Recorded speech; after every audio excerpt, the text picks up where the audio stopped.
वालेकुम सलाम रानी जी।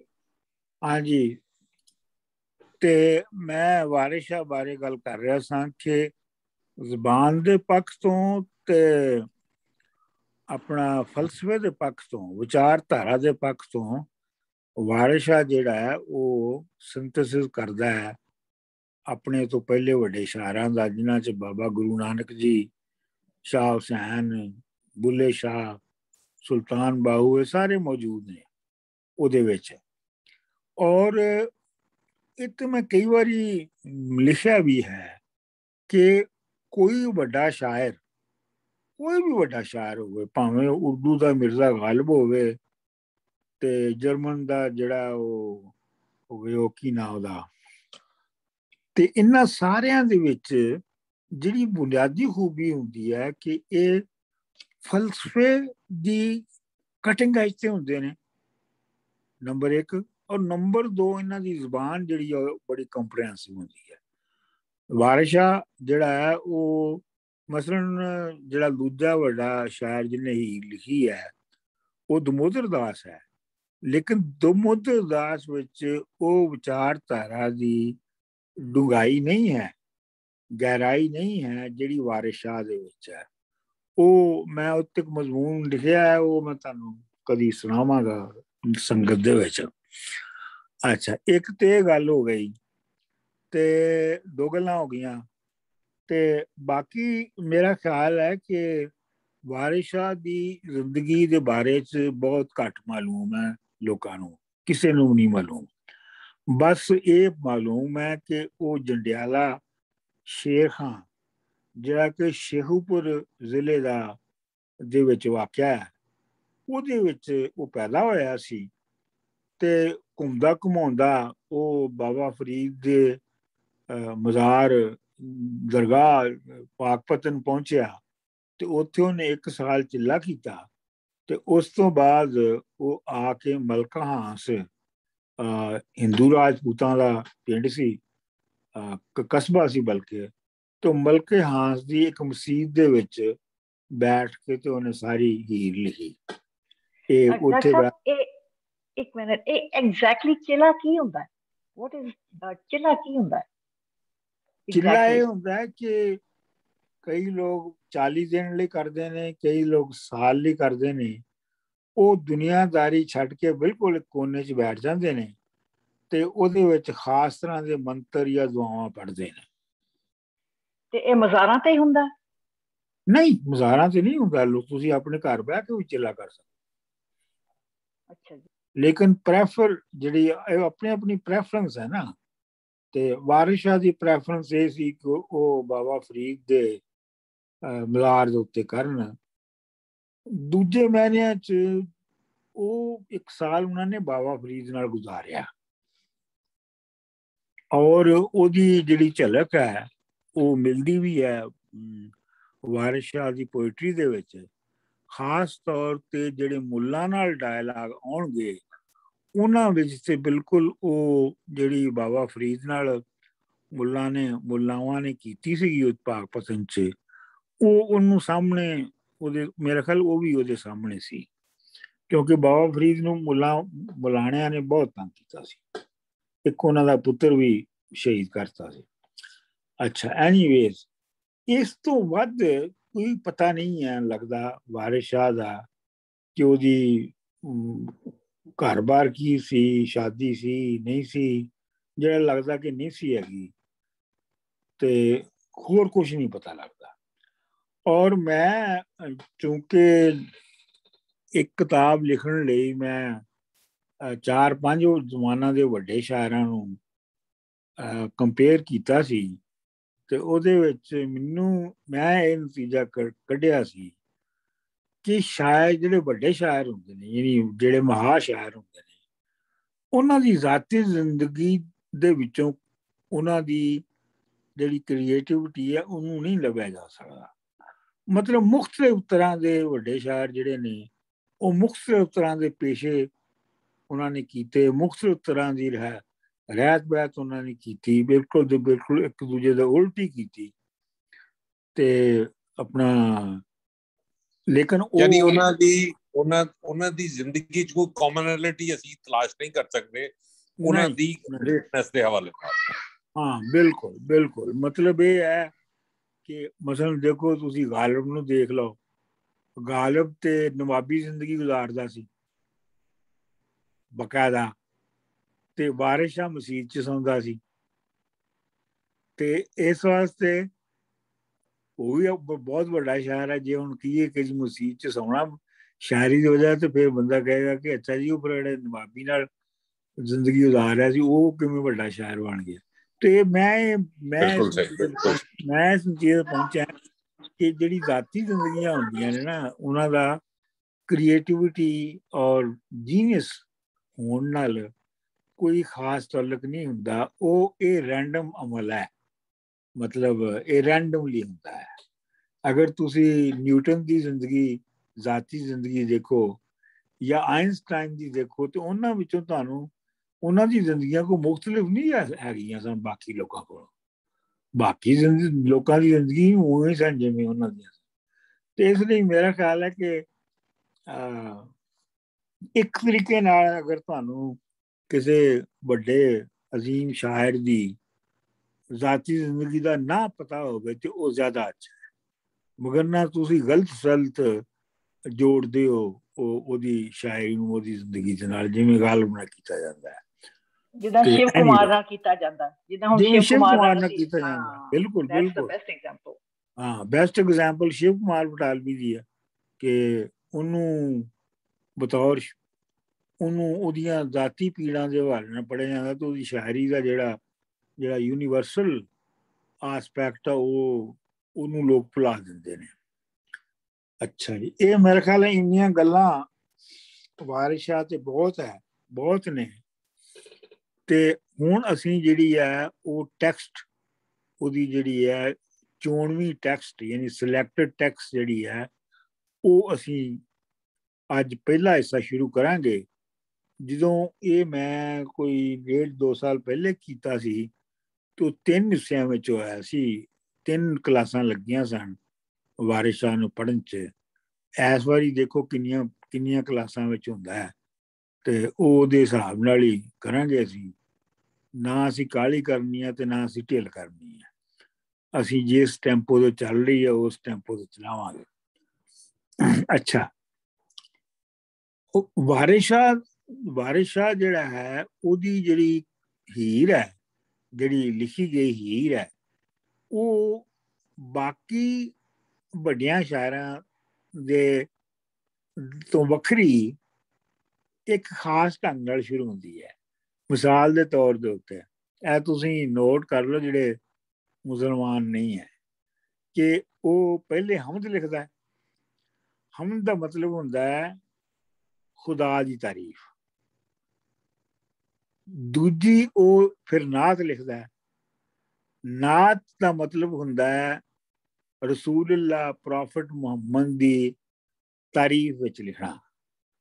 ਯਾਨੀ ਪਹਿਲਾ ਹਮਦ ਹੋ ਗਈ, ਦੂਸਰੀ ਨਾਤ ਹੋ ਗਈ, ਤੀਸਰੀ ਮਨਕਬਤ, ਉਹਦੇ ਵਿੱਚ ਰਸੂਲ ਦੇ ਯਾਰਾਂ ਦੀ ਤਾਰੀਫ ਕੀਤੀ ਜਾਂਦੀ ਹੈ। ਫਿਰ ਉਸ ਤੋਂ ਬਾਅਦ ਉਹ ਆਪਣੇ ਪੀਰ ਦੀ ਤਾਰੀਫ ਕਰਦੇ ਨੇ, ਔਰ ਖਾਸ ਤੌਰ ਤੇ ਇੱਕ ਬੰਦ ਬਾਬਾ ਫਰੀਦ ਦੇ ਉੱਤੇ ਵੀ ਲਿਖਦੇ ਨੇ। ਇਹ ਜਿਹੜਾ ਉਹਨਾਂ ਨੇ ਪੈਟਰਨ ਬਣਾਇਆ ਨਾ, ਇਹ ਫਿਰ ਬਾਅਦ ਦੇ ਵਿੱਚ ਬਹੁਤ ਚੱਲਿਆ। ਫਿਰ ਸ਼ਾਇਰ ਇੰਜੀ ਕਿਤਾਬ ਸ਼ੁਰੂ ਕਰਦੇ ਸਨ, ਲੇਕਿਨ ਉਸ ਤੋਂ ਪਹਿਲੇ ਅਗਰ ਤੁਸੀਂ ਦੇਖੋ ਨਾ ਤੇ ਸ਼ਾਹ ਹੁਸੈਨ ਜਾਂ ਬੁੱਲੇ ਸ਼ਾਹ ਵਿੱਚ ਜਾਂ ਸੁਲਤਾਨ ਬਾਹੂ ਵਿੱਚ ਉਹ ਇੱਕ ਅੱਧਾ ਬੰਦ ਤੇ ਲਿਖ ਦਿੰਦੇ ਸਨ ਅੱਲਾ ਦੀ ਤਾਰੀਫ 'ਚ, ਤੇ ਇੰਜ ਵਾਰਿਸ ਸ਼ਾਹ ਵਾਂਗੂ ਉਹ ਪੂਰਾ ਆਪਣਾ ਮਜ਼ਹਬੀ ਜਿਹੜਾ ਫਿਰਕਾ ਹੈ ਉਹਨੂੰ ਨਹੀਂ ਸੀ ਦੱਸਦੇ। ਕਿਉਂਕਿ ਜੇ ਤੁਸੀਂ ਦੇਖੋ ਤੇ ਜਿਹੜਾ ਵਾਰਿਸ ਸ਼ਾਹ ਹੈ ਉਹ ਤੁਹਾਨੂੰ ਲੱਗਦਾ ਹੈ ਉਹਦੀ ਪਹਿਲੇ 5 ਬੰਦਾਂ ਤੋਂ ਕਿ ਉਹ ਮੁਸਲਮਾਨ ਸੀ। ਇੱਕ ਦੂਸਰਾ ਉਹ ਸੁੰਨੀ ਮੁਸਲਮਾਨ ਸੀ, ਸ਼ੀਆ ਨਹੀਂ ਸੀ ਹੈਗਾ। ਔਰ 3 ਇਹ ਕਿ ਉਹ ਪੀਰ ਪ੍ਰਸਤ ਹੈਗਾ ਸੀ, ਪੀਰਾਂ ਫਕੀਰਾਂ ਨੂੰ ਮੰਨਦਾ ਸੀ। ਉਹਦੇ ਉਲਟ ਤੁਸੀਂ ਦੇਖੋ ਤੇ ਆਪਣਾ ਗਾਲਿਬ ਜਿਹੜਾ ਉਹ ਸ਼ੀਆ ਸੀ। ਲੇਕਿਨ ਇਸ ਤੇ ਹੀ ਮੈਂ ਕਹਾਂਗਾ ਕਿ ਇਹ ਇਹਨਾਂ ਦਾ, ਇਹੋ ਜਿਹੇ ਵੱਡਿਆਂ ਸ਼ਾਇਰਾਂ ਦਾ, ਇਹ ਇੱਕ ਸੋਸ਼ਲ ਪੋਸਚਰ ਹੁੰਦਾ ਹੈ। ਸੋਸ਼ਲ ਪਰਸੋਨਾ ਬਣਾਉਂਦੇ ਨੇ।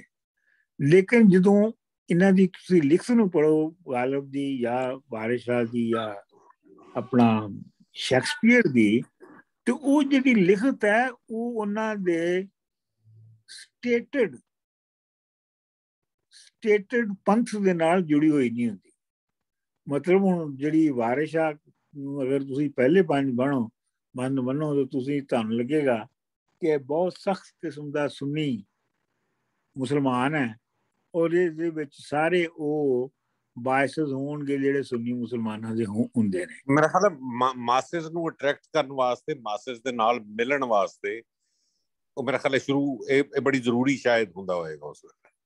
ਨਹੀਂ ਉਹ ਉਸ ਜ਼ਮਾਨੇ ਦੇ ਜਿਹੜੇ ਉਸ ਤੋਂ ਦੇਖੋ ਨਾ, ਸੁਲਤਾਨ ਬਾਹੂ ਨੇ ਨਹੀਂ ਉਵੇਂ ਲਿਖਿਆ ਨਾ ਬੁੱਲੇ ਸ਼ਾਹ ਨੇ ਲਿਖਿਆ, ਉਹਨਾਂ ਦਾ ਤੁਹਾਨੂੰ ਫਿਰਕਾ ਸ਼ਿਰਕਾ ਨਹੀਂ ਪਤਾ ਲੱਗਦਾ। ਲੇਕਿਨ ਇਸ ਵਾਸਤੇ ਇਹ ਮੈਂ ਵੇਖਿਆ ਕਿ ਇਹ ਜਿਹੜੇ ਵੱਡੇ ਸ਼ਾਇਰ ਨੇ ਸਵਾਏ ਆਪਣਾ ਗੋਇਟੇ ਦੇ, ਇਹ ਵੱਡੇ ਸ਼ਾਇਰ ਜਿਹਨਾਂ ਦਾ ਇਹਨਾਂ ਨੇ ਆਪਣਾ ਇੱਕ ਸਮਾਜ ਦੇ ਵਿੱਚ ਸੋਸ਼ਲ ਪਰਸੋਨਾ ਵੀ ਰੱਖਿਆ ਸੀ। ਜਿਹੜਾ ਸ਼ੈਕਸਪੀਅਰ ਸੀ ਉਹ ਤੇ ਖੈਰ ਸਿੱਧਾ ਈਸਾਈ ਸੀ, ਤੇ ਜਿਹੜਾ ਮਸਲਨ ਗਾਲਿਬ ਸੀ ਉਹ ਆਪਣੇ ਆਪ ਨੂੰ ਸ਼ੀਆ ਕਹਿੰਦਾ ਸੀ, ਔਰ ਵਾਰਿਸ ਸ਼ਾਹ ਜਿਹੜਾ ਉਹ ਆਪਣੇ ਆਪ ਨੂੰ ਸੁੰਨੀ ਕਹਿੰਦਾ। ਲੇਕਿਨ ਨਾ ਹੀ ਗਾਲਿਬ ਦੇ ਵਿੱਚ ਤੇ ਨਾ ਹੀ ਵਾਰਿਸ ਸ਼ਾਹ ਦੇ ਵਿੱਚ, ਗਾਲਿਬ ਦੇ ਵਿੱਚ ਕਿਤੇ ਉਹਦੀ ਸ਼ਾਇਰੀ ਵਿੱਚ ਸ਼ੀਆਪਨ ਨਹੀਂ ਆਉਂਦਾ, ਔਰ ਵਾਰਿਸ ਸ਼ਾਹ ਦੀ ਸ਼ਾਇਰੀ ਦੇ ਵਿੱਚ ਸੁੰਨੀਪਨ ਨਹੀਂ ਆਉਂਦਾ। ਇਸ ਲਈ ਮੇਰਾ ਖਿਆਲ ਹੈ ਕਿ ਇਹਨਾਂ ਨੇ ਇੱਕ ਸੋਸ਼ਲ ਪੋਸਚਰ ਰੱਖਿਆ ਹੁੰਦਾ ਹੈ ਜਿਹੜੇ ਸੁਸਾਇਟੀ ਦੇ ਵਿੱਚ ਰਹਿ ਰਹੇ ਹੁੰਦੇ ਨੇ, ਤੇ ਬਾਕੀ ਜਿਹੜੀ ਉਹ ਕ੍ਰੀਏਟਿਵਿਟੀ ਜਦੋਂ ਉੱਭਰ ਕੇ ਆਉਂਦੀ ਹੈ ਤੇ ਉਹ ਕੁਝ ਹੋਰ ਕਹਿ ਰਹੀ ਹੁੰਦੀ ਹੈ। ਇਹ ਗੱਲ ਜਿਹੜੀ ਹੈ ਉਹ ਸਾਹਮਣੇ ਯਾਦ ਰੱਖਣੀ ਚਾਹੀਦੀ ਹੈ। ਅੱਛਾ ਜੀ, ਹੁਣ ਪੜ੍ਹੀਏ ਜੀ ਪਹਿਲਾ ਬੰਦ। ਇੱਕ, ਯਾਰਾਂ ਅਸਾਂ ਨੂੰ ਆਣ ਸਵਾਲ ਕੀਤਾ, ਇਸ਼ਕ ਹੀਰ ਦਾ ਨਵਾਂ ਬਣਾਈਏ ਜੀ, ਇਸ ਪ੍ਰੇਮ ਦੀ ਝੋਕ ਦਾ ਸਭ ਕਿੱਸਾ ਢੱਬ ਸੋਹਣੇ ਨਾਲ ਸੁਣਾਈਏ ਜੀ, ਨਾਲ ਅਜਬ ਬਹਾਰ ਦੇ ਸ਼ੇਰ ਕਰਕੇ ਰਾਂਝੇ ਹੀਰ ਦਾ ਮੇਲ ਮਿਲਾਈਏ ਜੀ, ਯਾਰਾਂ ਨਾਲ ਮਜਾਲਸਾਂ ਵਿੱਚ ਬਹਿ ਕੇ ਮਜ਼ਾ ਹੀਰ ਦੇ ਇਸ਼ਕ ਦਾ ਪਾਈਏ। ਅੱਛਾ, ਇਹਦੇ ਹੁਣ ਇਹ ਕਾਫੀ ਇੰਪੋਰਟੈਂਟ ਲੱਗਦਾ ਨਹੀਂ ਹੈ, ਲੇਕਿਨ ਇਹ ਕਾਫੀ ਇੰਪੋਰਟੈਂਟ ਬਣਦਾ ਜਿੱਤੋਂ ਵਾਰਿਸ ਸ਼ਾਹ ਦੀ ਜਿਹੜੀ ਅਪਰੋਚ ਹੈ ਸ਼ਾਇਰੀ ਦੀ ਉਹ ਪਤਾ ਲੱਗਦੀ ਹੈ। ਯਾਰਾਂ ਅਸਾਂ ਨੂੰ ਆਣ ਸਵਾਲ ਕੀਤਾ, ਮਤਲਬ ਇਹ ਹੈ ਕਿ ਇਹ ਜਿਹੜੀ ਮੈਂ ਲਿਖ ਰਿਹਾ ਇਹ ਕੋਈ ਇੰਡੀਵਿਜੂਅਲ ਐਕਟੀਵਿਟੀ ਨਹੀਂ ਹੈ, ਬਲਕਿ ਇਹ ਬਹੁਤ ਸਾਰੇ ਲੋਕਾਂ ਦੀ ਕਲੈਕਟਿਵ ਇਹਦੇ ਵਿੱਚ ਇਨਪੁਟ ਹੈਗੀ ਹੈ। ਯਾਰ ਨੇ ਜਿਹੜੇ ਯਾਰਾਂ ਅਸਾਂ ਨੂੰ ਆਣ ਸਵਾਲ ਕੀਤਾ, ਕਿੱਸਾ ਇਸ਼ਕ ਹੀਰ ਦਾ ਨਵਾਂ ਬਣਾਈਏ। ਇਹਦਾ ਮਤਲਬ ਇਹ ਹੈ ਕਿ ਜਿਹੜਾ ਵਾਰਿਸ ਸ਼ਾਹ ਨੂੰ ਜਾਂ ਵਾਰਿਸ ਸ਼ਾਹ ਦੇ ਯਾਰਾਂ ਨੂੰ ਇਹ ਪਤਾ ਸੀ ਕਿ ਪਹਿਲੇ ਵੀ ਹੀਰ ਦੇ ਕਿੱਸੇ ਲਿਖੇ ਹੋਏ ਨੇ, ਬਗਰਨਾ ਤੋਂ ਨਵਾਂ ਨਾ ਕਹਿੰਦਾ। ਤੇ ਸਾਨੂੰ ਇਹ ਪਤਾ ਹੈ ਕਿ ਉਸ ਤੋਂ ਪਹਿਲੇ ਜਿਹੜਾ 16ਵੀਂ ਸਦੀ ਸੀ ਉਹ ਤੇ ਲਿਖਿਆ ਸੀ ਦਮੋਦਰ ਦਾਸ ਨੇ, ਤੇ ਫਿਰ ਕੋਈ ਵਾਰਿਸ ਸ਼ਾਹ ਦੇ ਜ਼ਮਾਨੇ ਤੋਂ ਬਹੁਤ ਥੋੜਾ ਪਹਿਲੇ ਇੱਕ ਹੋਰ ਸ਼ਾਇਰ ਹੈ ਜਿਹੜਾ ਸ਼ਾਹਜਹਾਨ ਮੁਕਬਲ ਨੇ ਵੀ ਹੀਰ ਲਿਖੀ ਸੀ। ਵੈਸੇ ਤੇ ਉਹ ਬਹੁਤ ਹੋਰ ਵੀ ਲੋਕਾਂ ਨੇ ਲਿਖੀ ਹੈ, ਅਹਿਮਦ ਗੁੱਜਰ ਨੇ ਵੀ ਲਿਖੀ ਹੈ, ਬਹੁਤ ਸਾਰੇ ਲੋਕਾਂ ਨੇ ਲਿਖੀ ਹੈ, ਲੇਕਿਨ ਇਹ ਹੈ ਕਿ ਇਹ ਪੱਕਾ ਹੋ ਜਾਂਦਾ ਹੈ ਇਸ ਮਿਸਰੇ ਤੋਂ ਕਿ ਵਾਰਿਸ ਸ਼ਾਹ ਨੂੰ ਪਤਾ ਸੀ ਕਿ ਪਹਿਲੇ ਹੀਰ ਦਾ ਕਿੱਸਾ ਲਿਖਿਆ ਜਾ ਚੁੱਕਿਆ ਹੈ, ਔਰ ਇਸ ਲਈ ਉਹਨੇ ਕਿਹਾ ਕਿ ਨਹੀਂ, ਇਹਨੂੰ ਇਹਨੂੰ ਨਵੀਂ ਕਰਤ ਕਰਨੀ ਚਾਹੀਦੀ ਹੈ। ਇਹਦੇ ਤੋਂ ਤੁਹਾਨੂੰ ਇਸ ਸਵਾਲ ਦਾ ਜਵਾਬ ਮਿਲ ਜਾਣਾ ਚਾਹੀਦਾ ਹੈ ਕਿ ਜਿਹੜੇ ਕਈ ਲੋਕ ਭੋਲੇ ਲੋਕ ਪੁੱਛਦੇ ਨੇ ਨਾ ਜੀ, ਕੀ ਹੀਰ ਤੇ ਰਾਂਝਾ ਦੀ ਕਹਾਣੀ ਸੱਚੀ ਸੀ? ਤੇ ਮਤਲਬ ਇਹ ਹੈ ਕਿ ਜੇ ਤੁਸੀਂ ਈਵੈਂਟਸ ਨੂੰ ਪੜ੍ਹੋ ਦਮੋਦਰ ਦਾਸ ਦੇ ਵਿੱਚ, ਫਿਰ ਤੁਸੀਂ ਵਾਰਿਸ ਸ਼ਾਹ 'ਚ ਪੜ੍ਹੋ, ਤਾਂ ਬਿਲਕੁਲ ਹੀ ਮੁਖਤਲਿਫ ਈਵੈਂਟਸ ਨੇ। ਮਤਲਬ ਇਹ ਹੈ ਕਿ ਕੋਈ ਛੋਟਾ ਮੋਟਾ ਕੋਈ ਹੋ ਸਕਦਾ ਵਾਕਿਆ ਹੋਇਆ ਹੋਵੇ ਕੁੜੀ ਮੁੰਡੇ ਦੇ ਇਸ਼ਕ ਦਾ, ਔਰ ਮੁੰਡਾ ਜੋਗੀ ਹੋ ਗਿਆ ਹੋਵੇ, ਲੇਕਿਨ ਇਹ ਹੈ ਕਿ ਇਹ ਕੋਈ ਆਪਣਾ ਇਹ ਉਹਨਾਂ ਦੀ ਕੋਈ ਅਸਲੀ ਤੇ ਨਕਲੀ ਹੀਰ ਵਾਲੀ ਗੱਲ ਨਹੀਂ ਹੈਗੀ ਕੋਈ ਇਹਦੇ 'ਚ। ਯਾਰਾਂ ਅਸਾਂ ਨੂੰ ਆਣ ਸਵਾਲ ਕੀਤਾ, ਕਿੱਸਾ ਇਸ਼ਕ ਹੀਰ ਦਾ ਨਵਾਂ ਬਣਾਈਏ। ਗੱਲ ਕਰਨੀ ਹੈ ਇਸ਼ਕ ਦੀ, ਤੇ ਇਸ਼ਕ ਦੀ ਗੱਲ ਜਿਹੜੀ ਹੈ ਉਹਨੂੰ ਨਵੇਂ ਤਰੀਕੇ ਨਾਲ ਕਰਨਾ। ਇਸ ਪ੍ਰੇਮ ਦੀ ਝੋਕ ਦਾ ਸਭ ਕਿੱਸਾ, ਪ੍ਰੇਮ ਤੇ ਤੁਹਾਨੂੰ ਪਤਾ ਹੀ ਹੈ, ਤੇ ਝੋਕ ਹੁੰਦੀ ਹੈ ਨਗਰੀ, ਕੋਈ ਥਾਂ।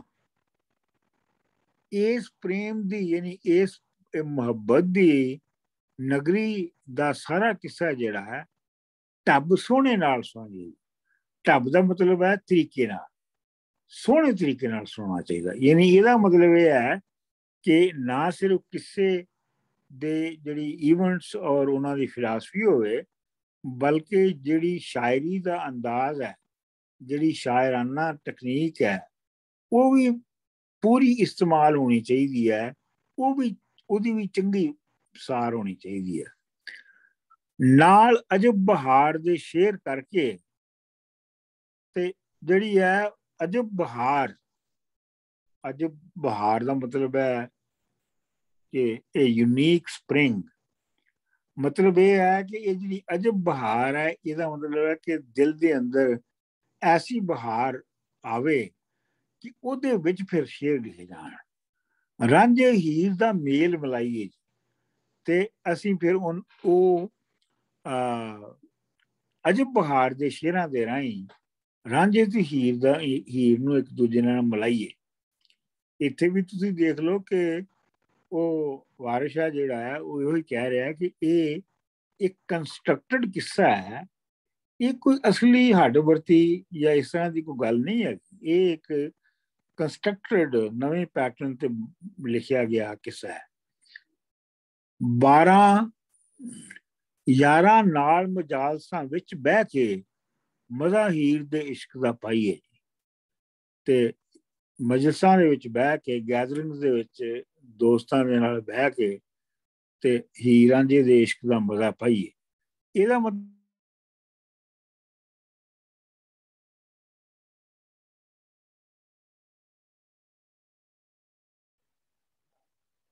ਡਾਕਟਰ ਸਾਹਿਬ ਆਵਾਜ਼ ਨਹੀਂ ਆ ਰਹੀ ਤੁਹਾਡੀ। ਉਹਦੇ ਵਿੱਚ ਵੀ ਲੋਕਾਂ ਨੂੰ ਸ਼ਾਮਲ ਹੋਣਾ ਚਾਹੀਦਾ।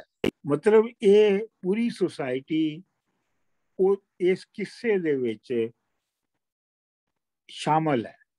ਮਤਲਬ ਯਾਰਾਂ ਨਾਲ ਮਜਾਲਸਾਂ ਵਿੱਚ ਬਹਿ ਕੇ ਇਹਦੀ ਜਿਹੜੀ ਅਸਲ ਜਿਹੜੀ ਲਿਖੇ ਜਾਣ ਦੀ ਜਿਹੜਾ ਨਤੀਜਾ ਨਿਕਲਣਾ ਚਾਹੀਦਾ ਹੈ ਕਿ ਯਾਰਾਂ ਦੇ ਨਾਲ ਬਹਿ ਕੇ ਮਜਲਸਾਂ ਦੇ ਵਿੱਚ ਤੇ ਮਜ਼ਾ ਲਈਏ ਅਸੀਂ ਕਿ ਇਸ਼ਕ ਹੀਰ ਦਾ ਇਸ਼ਕ ਕੀ ਸੀਗਾ। ਇਹ ਸਪੈਸੀਫਿਕ ਗੋਲ ਹੈ ਵਾਰਿਸ ਸ਼ਾਹ ਦੇ ਕਹਿਣ ਦੇ ਮੂਜਬ ਇਸ ਨੂੰ ਲਿਖਣ ਦਾ। ਚਲੋ ਜੀ ਅਗਲੀ ਤੇ ਜਾਓ। ਅੱਛਾ ਜੀ, ਹੁਕਮ ਮੰਨ ਕੇ ਸੱਜਣਾ ਪਿਆਰਿਆਂ ਦਾ ਕਿੱਸਾ ਅਜਬ ਬਹਾਰ ਦਾ ਜੋੜਿਆ ਹੈ। ਫਿਕਰਾ ਜੋੜ ਕੇ ਖੂਬ ਦੁਰਸਤ ਕੀਤਾ, ਨਵਾਂ ਫੁੱਲ ਗੁਲਾਬ ਦਾ ਤੋੜਿਆ ਜੀ। ਬਹੁਤ ਜੀਉ ਦੇ ਵਿੱਚ ਤਦਬੀਰ ਕਰਕੇ ਫਰਹਾਦ ਪਹਾੜ ਨੂੰ ਫੋੜਿਆ ਹੈ। ਸੱਬਾ ਵੇਣ ਕੇ ਜ਼ੇਬ ਬਣਾ ਦਿੱਤਾ, ਜਿਹਾ ਅਤਰ ਗੁਲਾਬ ਨਿਚੋੜਿਆ ਹੈ। ਯਾਨੀ ਮੈਂ ਸਜਣਾ ਯਾਰਾਂ ਦਾ ਹੁਕਮ ਮੰਨਿਆ ਤੇ ਉਹ ਮੰਨ ਕੇ ਤੇ ਮੈਂ ਇੱਕ ਅਜੀਬ ਬਹਾਰ ਦੇ ਬਗਰਾ ਕਿੱਸਾ ਜਿਹੜਾ ਜੋੜਿਆ। ਪਹਿਲੇ ਵੀ ਆਇਆ ਸੀ ਨਾ ਬਹਾਰ ਦਾ ਲਫ਼ਜ਼, ਇੱਥੇ ਫੇਰ ਬਹਾਰ ਹੈ ਕਿ ਉਹ ਇੱਕ ਐਕਸਟੈਂਪੋਰ ਇੱਕ ਬਹਾਰ ਦੀ ਕੈਫੀਅਤ ਵਾਲੀ ਜਿਹੜੀ ਅੰਦਰ ਹੁੰਦਾ ਹੈ ਉਹਦੇ ਨਾਲ ਕਿੱਸਾ ਜੋੜਿਆ ਹੈ। ਫਿਕਰਾ ਜੋੜ ਕੇ ਖੂਬ ਦੁਰਸਤ ਕੀਤਾ। ਫਿਕਰਾ ਤੇ ਤੁਹਾਨੂੰ ਪਤਾ ਹੈ ਕਿ ਸੈਂਟੈਂਸ ਨੂੰ ਕਹਿੰਦੇ ਨੇ। ਵੈਸੇ ਸੈਂਟੈਂਸ ਫਿਕਰਾ ਦਾ ਮਤਲਬ ਹੁੰਦਾ ਸੈਂਟੈਂਸ। ਤੇ ਫਿਕਰਾ ਜਿਹੜਾ ਹੈ ਨਾ ਇਹ ਅਰਬੀ ਦੇ ਵਿੱਚੋਂ ਆਇਆ ਲਫ਼ਜ਼। ਤੇ ਫਿਕਰਾ ਜਿਹੜਾ ਉਹ ਪਸਲੀਆਂ ਜਿਹੜੀਆਂ ਬੰਦੇ ਦੀਆਂ ਨੇ ਉਹਨਾਂ ਨੂੰ ਕਿਹਾ ਜਾਂਦਾ ਹੈ। ਤੇ ਕਿਉਂਕਿ ਲਫ਼ਜ਼ ਵੀ ਜਿਹੜੇ ਨੇ ਖਾਸ ਤਰਤੀਬ ਨਾਲ ਜੁੜੇ ਹੁੰਦੇ ਨੇ, ਜਿਵੇਂ ਪਸਲੀਆਂ ਜੁੜੀਆਂ ਹੁੰਦੀਆਂ। ਫਿਕਰਾ ਜੋੜ ਕੇ ਖੂਬ ਦੁਰਸਤ ਕੀਤਾ। ਪਹਿਲੇ ਮੈਂ ਫਿਕਰਾ ਜੋੜਿਆ, ਯਾਨੀ ਮੈਂ ਇਹਦੇ ਸ਼ੇਰ ਬਣਾਏ ਤੇ ਫਿਰ ਖੂਬ ਦੁਰਸਤ ਕੀਤਾ, ਫਿਰ ਉਹਨਾਂ ਦੀ ਬੜੀ ਚੰਗੀ ਤਰ੍ਹਾਂ ਮੈਂ ਕਰੈਕਸ਼ਨਸ ਔਰ ਐਡੀਟਿੰਗ ਕੀਤੀ। ਨਵਾਂ ਫੁੱਲ ਗੁਲਾਬ ਦਾ ਤੋੜ ਹੈ, ਤੇ ਇਹ ਜਿਹੜਾ ਕਿੱਸਾ ਹੈ ਇੰਝ ਹੀ ਹੈ ਜਿਵੇਂ ਗੁਲਾਬ ਦਾ ਬਿਲਕੁਲ ਨਵਾਂ ਨਰੋਇਆ ਫੁੱਲ ਹੋਵੇ। ਅੱਛਾ, ਇਹਦੇ ਵਿੱਚ ਤੁਸੀਂ ਇਹ ਦੇਖੋ ਕਿ ਵਾਰਿਸ ਸ਼ਾਹ ਇਸ ਲਾਈਨ ਦੇ ਵਿੱਚ ਇਹ ਗੱਲ ਸਾਡੇ ਨਾਲ ਸ਼ੇਅਰ ਕਰ ਰਿਹਾ ਹੈ ਕਿ ਸ਼ਾਇਰੀ ਜਿਹੜੀ ਹੈ ਉਹ ਜਿਵੇਂ ਆਮ ਲੋਕ ਸਮਝਦੇ ਨੇ ਕਿ ਜੀ ਉਹ ਆਪਣਾ ਉੱਤੇ ਵਾਰਦ ਹੋ ਗਈ ਤੋਂ ਲਿਖਦਾ ਗਿਆ ਆਪਣਾ। ਵਾਰਿਸ ਸ਼ਾਹ ਕਹਿੰਦਾ ਇੰਜ ਨਹੀਂ ਹੁੰਦਾ, ਇੰਜ ਹੁੰਦਾ ਕਿ ਤੁਸੀਂ ਸ਼ੇਰ ਜਾਂ ਫਿਕਰਾ ਬਣਾ ਕੇ ਫਿਰ ਉਹਨੂੰ ਕਈ ਵਾਰੀ ਐਡਿਟ ਕਰਦੇ ਹੋ, ਫਿਕਰਾ ਜੋੜ ਕੇ ਖੂਬ ਦੁਰਸਤ ਕੀਤਾ, ਉਹਨੂੰ ਮੈਂ ਠੀਕ ਕੀਤਾ ਫਿਕਰੇ ਨੂੰ। ਲੇਕਿਨ ਗੱਲ ਇਹ ਆਈ ਹੈ ਕਿ ਜੇ ਇੰਨੀ ਤੁਸੀਂ ਐਡੀਟਿੰਗ ਜਿਹੜੀ ਹੈ ਉਹ ਕਿਸੇ ਚੀਜ਼ ਦੀ ਕਰੋ ਤੇ ਉਹਦੇ ਵਿੱਚ ਸਪੌਂਟੇਨਿਟੀ ਮੁੱਕ ਜਾਂਦੀ ਹੈ। ਆਮ ਤੌਰ ਤੇ ਸਪੌਂਟੇਨਿਟੀ ਮੁੱਕ ਜਾਂਦੀ ਹੈ। ਆਮ ਲੋਕੀ ਸਮਝਦੇ ਨਾ ਕਿ ਸ਼ਾਇਰੀ ਹੁੰਦੀ ਸਪੌਂਟੇਨੀਅਸ ਹੁੰਦੀ ਹੈ, ਲੇਕਿਨ ਜਿਹੜੀ ਗ੍ਰਾਮਰ ਹੈ, ਜਿਹੜੀ ਬਾਕੀ ਚੀਜ਼ਾਂ ਨੇ, ਉਹਨਾਂ ਦੇ ਮੁਤਾਬਕ ਵੀ ਉਹ ਦੁਰਸਤ ਹੋਣੀ ਚਾਹੀਦੀ ਹੈ। ਤੇ ਫਿਕਰਾ ਜੋੜ ਕੇ ਖੂਬ ਦੁਰਸਤ ਕੀਤਾ, ਨਵਾਂ ਫੁੱਲ ਗੁਲਾਬ ਦਾ ਤੋੜਿਆ। ਯਾਨੀ ਇੰਨੀ ਐਡੀਟਿੰਗ ਕਰਨ ਤੋਂ ਬਾਅਦ ਵੀ ਉਹ ਇੰਨਾ ਹੀ ਤਾਜ਼ਾ ਹੈ ਜਿਵੇਂ ਨਵਾਂ ਗੁਲਾਬ ਦਾ ਫੁੱਲ ਹੁੰਦਾ ਹੈ, ਯਾਨੀ ਉਹਦੀ ਸਪੌਂਟੇਨਿਟੀ ਮੁੱਕੀ ਨਹੀਂ ਹੈ। ਬਹੁਤ ਜੀਵ ਦੇ ਵਿੱਚ ਤਦਬੀਰ ਕਰਦੀ। ਤਦਬੀਰ ਕਰਨ ਦਾ ਮਤਲਬ ਥਿੰਕਿੰਗ, ਥਾਟ ਇਟ ਆਊਟ, ਦਿਲ ਦੇ ਵਿੱਚ ਬੜੀ ਹੀ ਡੂੰਘੀ ਥਿੰਕਿੰਗ ਕਰਕੇ, ਸੋਚ ਵਿਚਾਰ ਕਰਕੇ ਇਹ ਜਿਹੜੀ ਕਿੱਸਾ ਹੈ ਲਿਖਿਆ ਗਿਆ ਹੈ।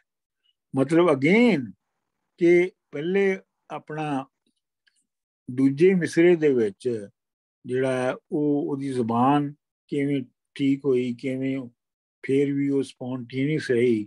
ਤੇ ਇੱਥੇ ਇਹ ਹੈ ਕਿ ਇਹ ਐਵੇਂ ਮਤਲਬ ਐਵੇਂ ਜਿਹੜਾ ਉਹ ਮਿਸਰੇ ਨਹੀਂ ਨਿਕਲਦੇ ਗਏ ਮੇਰੇ ਕੋਲੋਂ, ਬਲਕਿ ਇਹ ਹੈ ਕਿ ਮੈਂ ਦਿਲ ਦੇ ਵਿੱਚ, ਆਪਣੇ ਦਿਲ ਦੇ ਵਿੱਚ ਇਹਦੇ ਬਾਰੇ 'ਚ ਬਹੁਤ ਸੋਚਿਆ, ਬੜੀ ਤਦਬੀਰ ਕੀਤੀ ਹੈ, ਸੋਚਾਈ ਦੇਖੀ ਹੈ। ਫਰਹਾਦ ਪਹਾੜ ਨੂੰ ਫੋੜਿਆ ਹੈ, ਤੇ ਇਹ ਇੰਝ ਹੀ ਹੈ ਜਿਵੇਂ ਫਰਹਾਦ ਜਿਹੜਾ ਹੈ ਉਹਨੇ ਪਹਾੜ ਨੂੰ ਪੁੱਟਿਆ ਸੀ। ਦੱਸੋ ਜੀ, ਫਰਹਾਦ ਦਾ ਕਿੱਸਾ ਕਿਹਨੂੰ ਪਤਾ ਹੈ? ਤੁਹਾਡੇ 'ਚ ਕਿਸੇ ਨੂੰ ਪਤਾ ਫਰਹਾਦ ਦਾ ਕਿੱਸਾ? ਨਹੀਂ ਜੀ, ਬਿਲਕੁਲ ਨਹੀਂ ਪਤਾ। ਭੁੱਲ ਥੋੜਾ ਗਿਆ। ਜਿਹਾ ਪਤਾ ਕਿ ਦੁੱਧ ਦੀ ਨਦੀ ਕੱਢੀ ਸੀ ਵਿੱਚੋਂ। ਉਹਨੂੰ ਉਹ ਸ਼ੀਰੀ ਤੇ ਆਸ਼ਿਕ ਸੀ ਨਾ,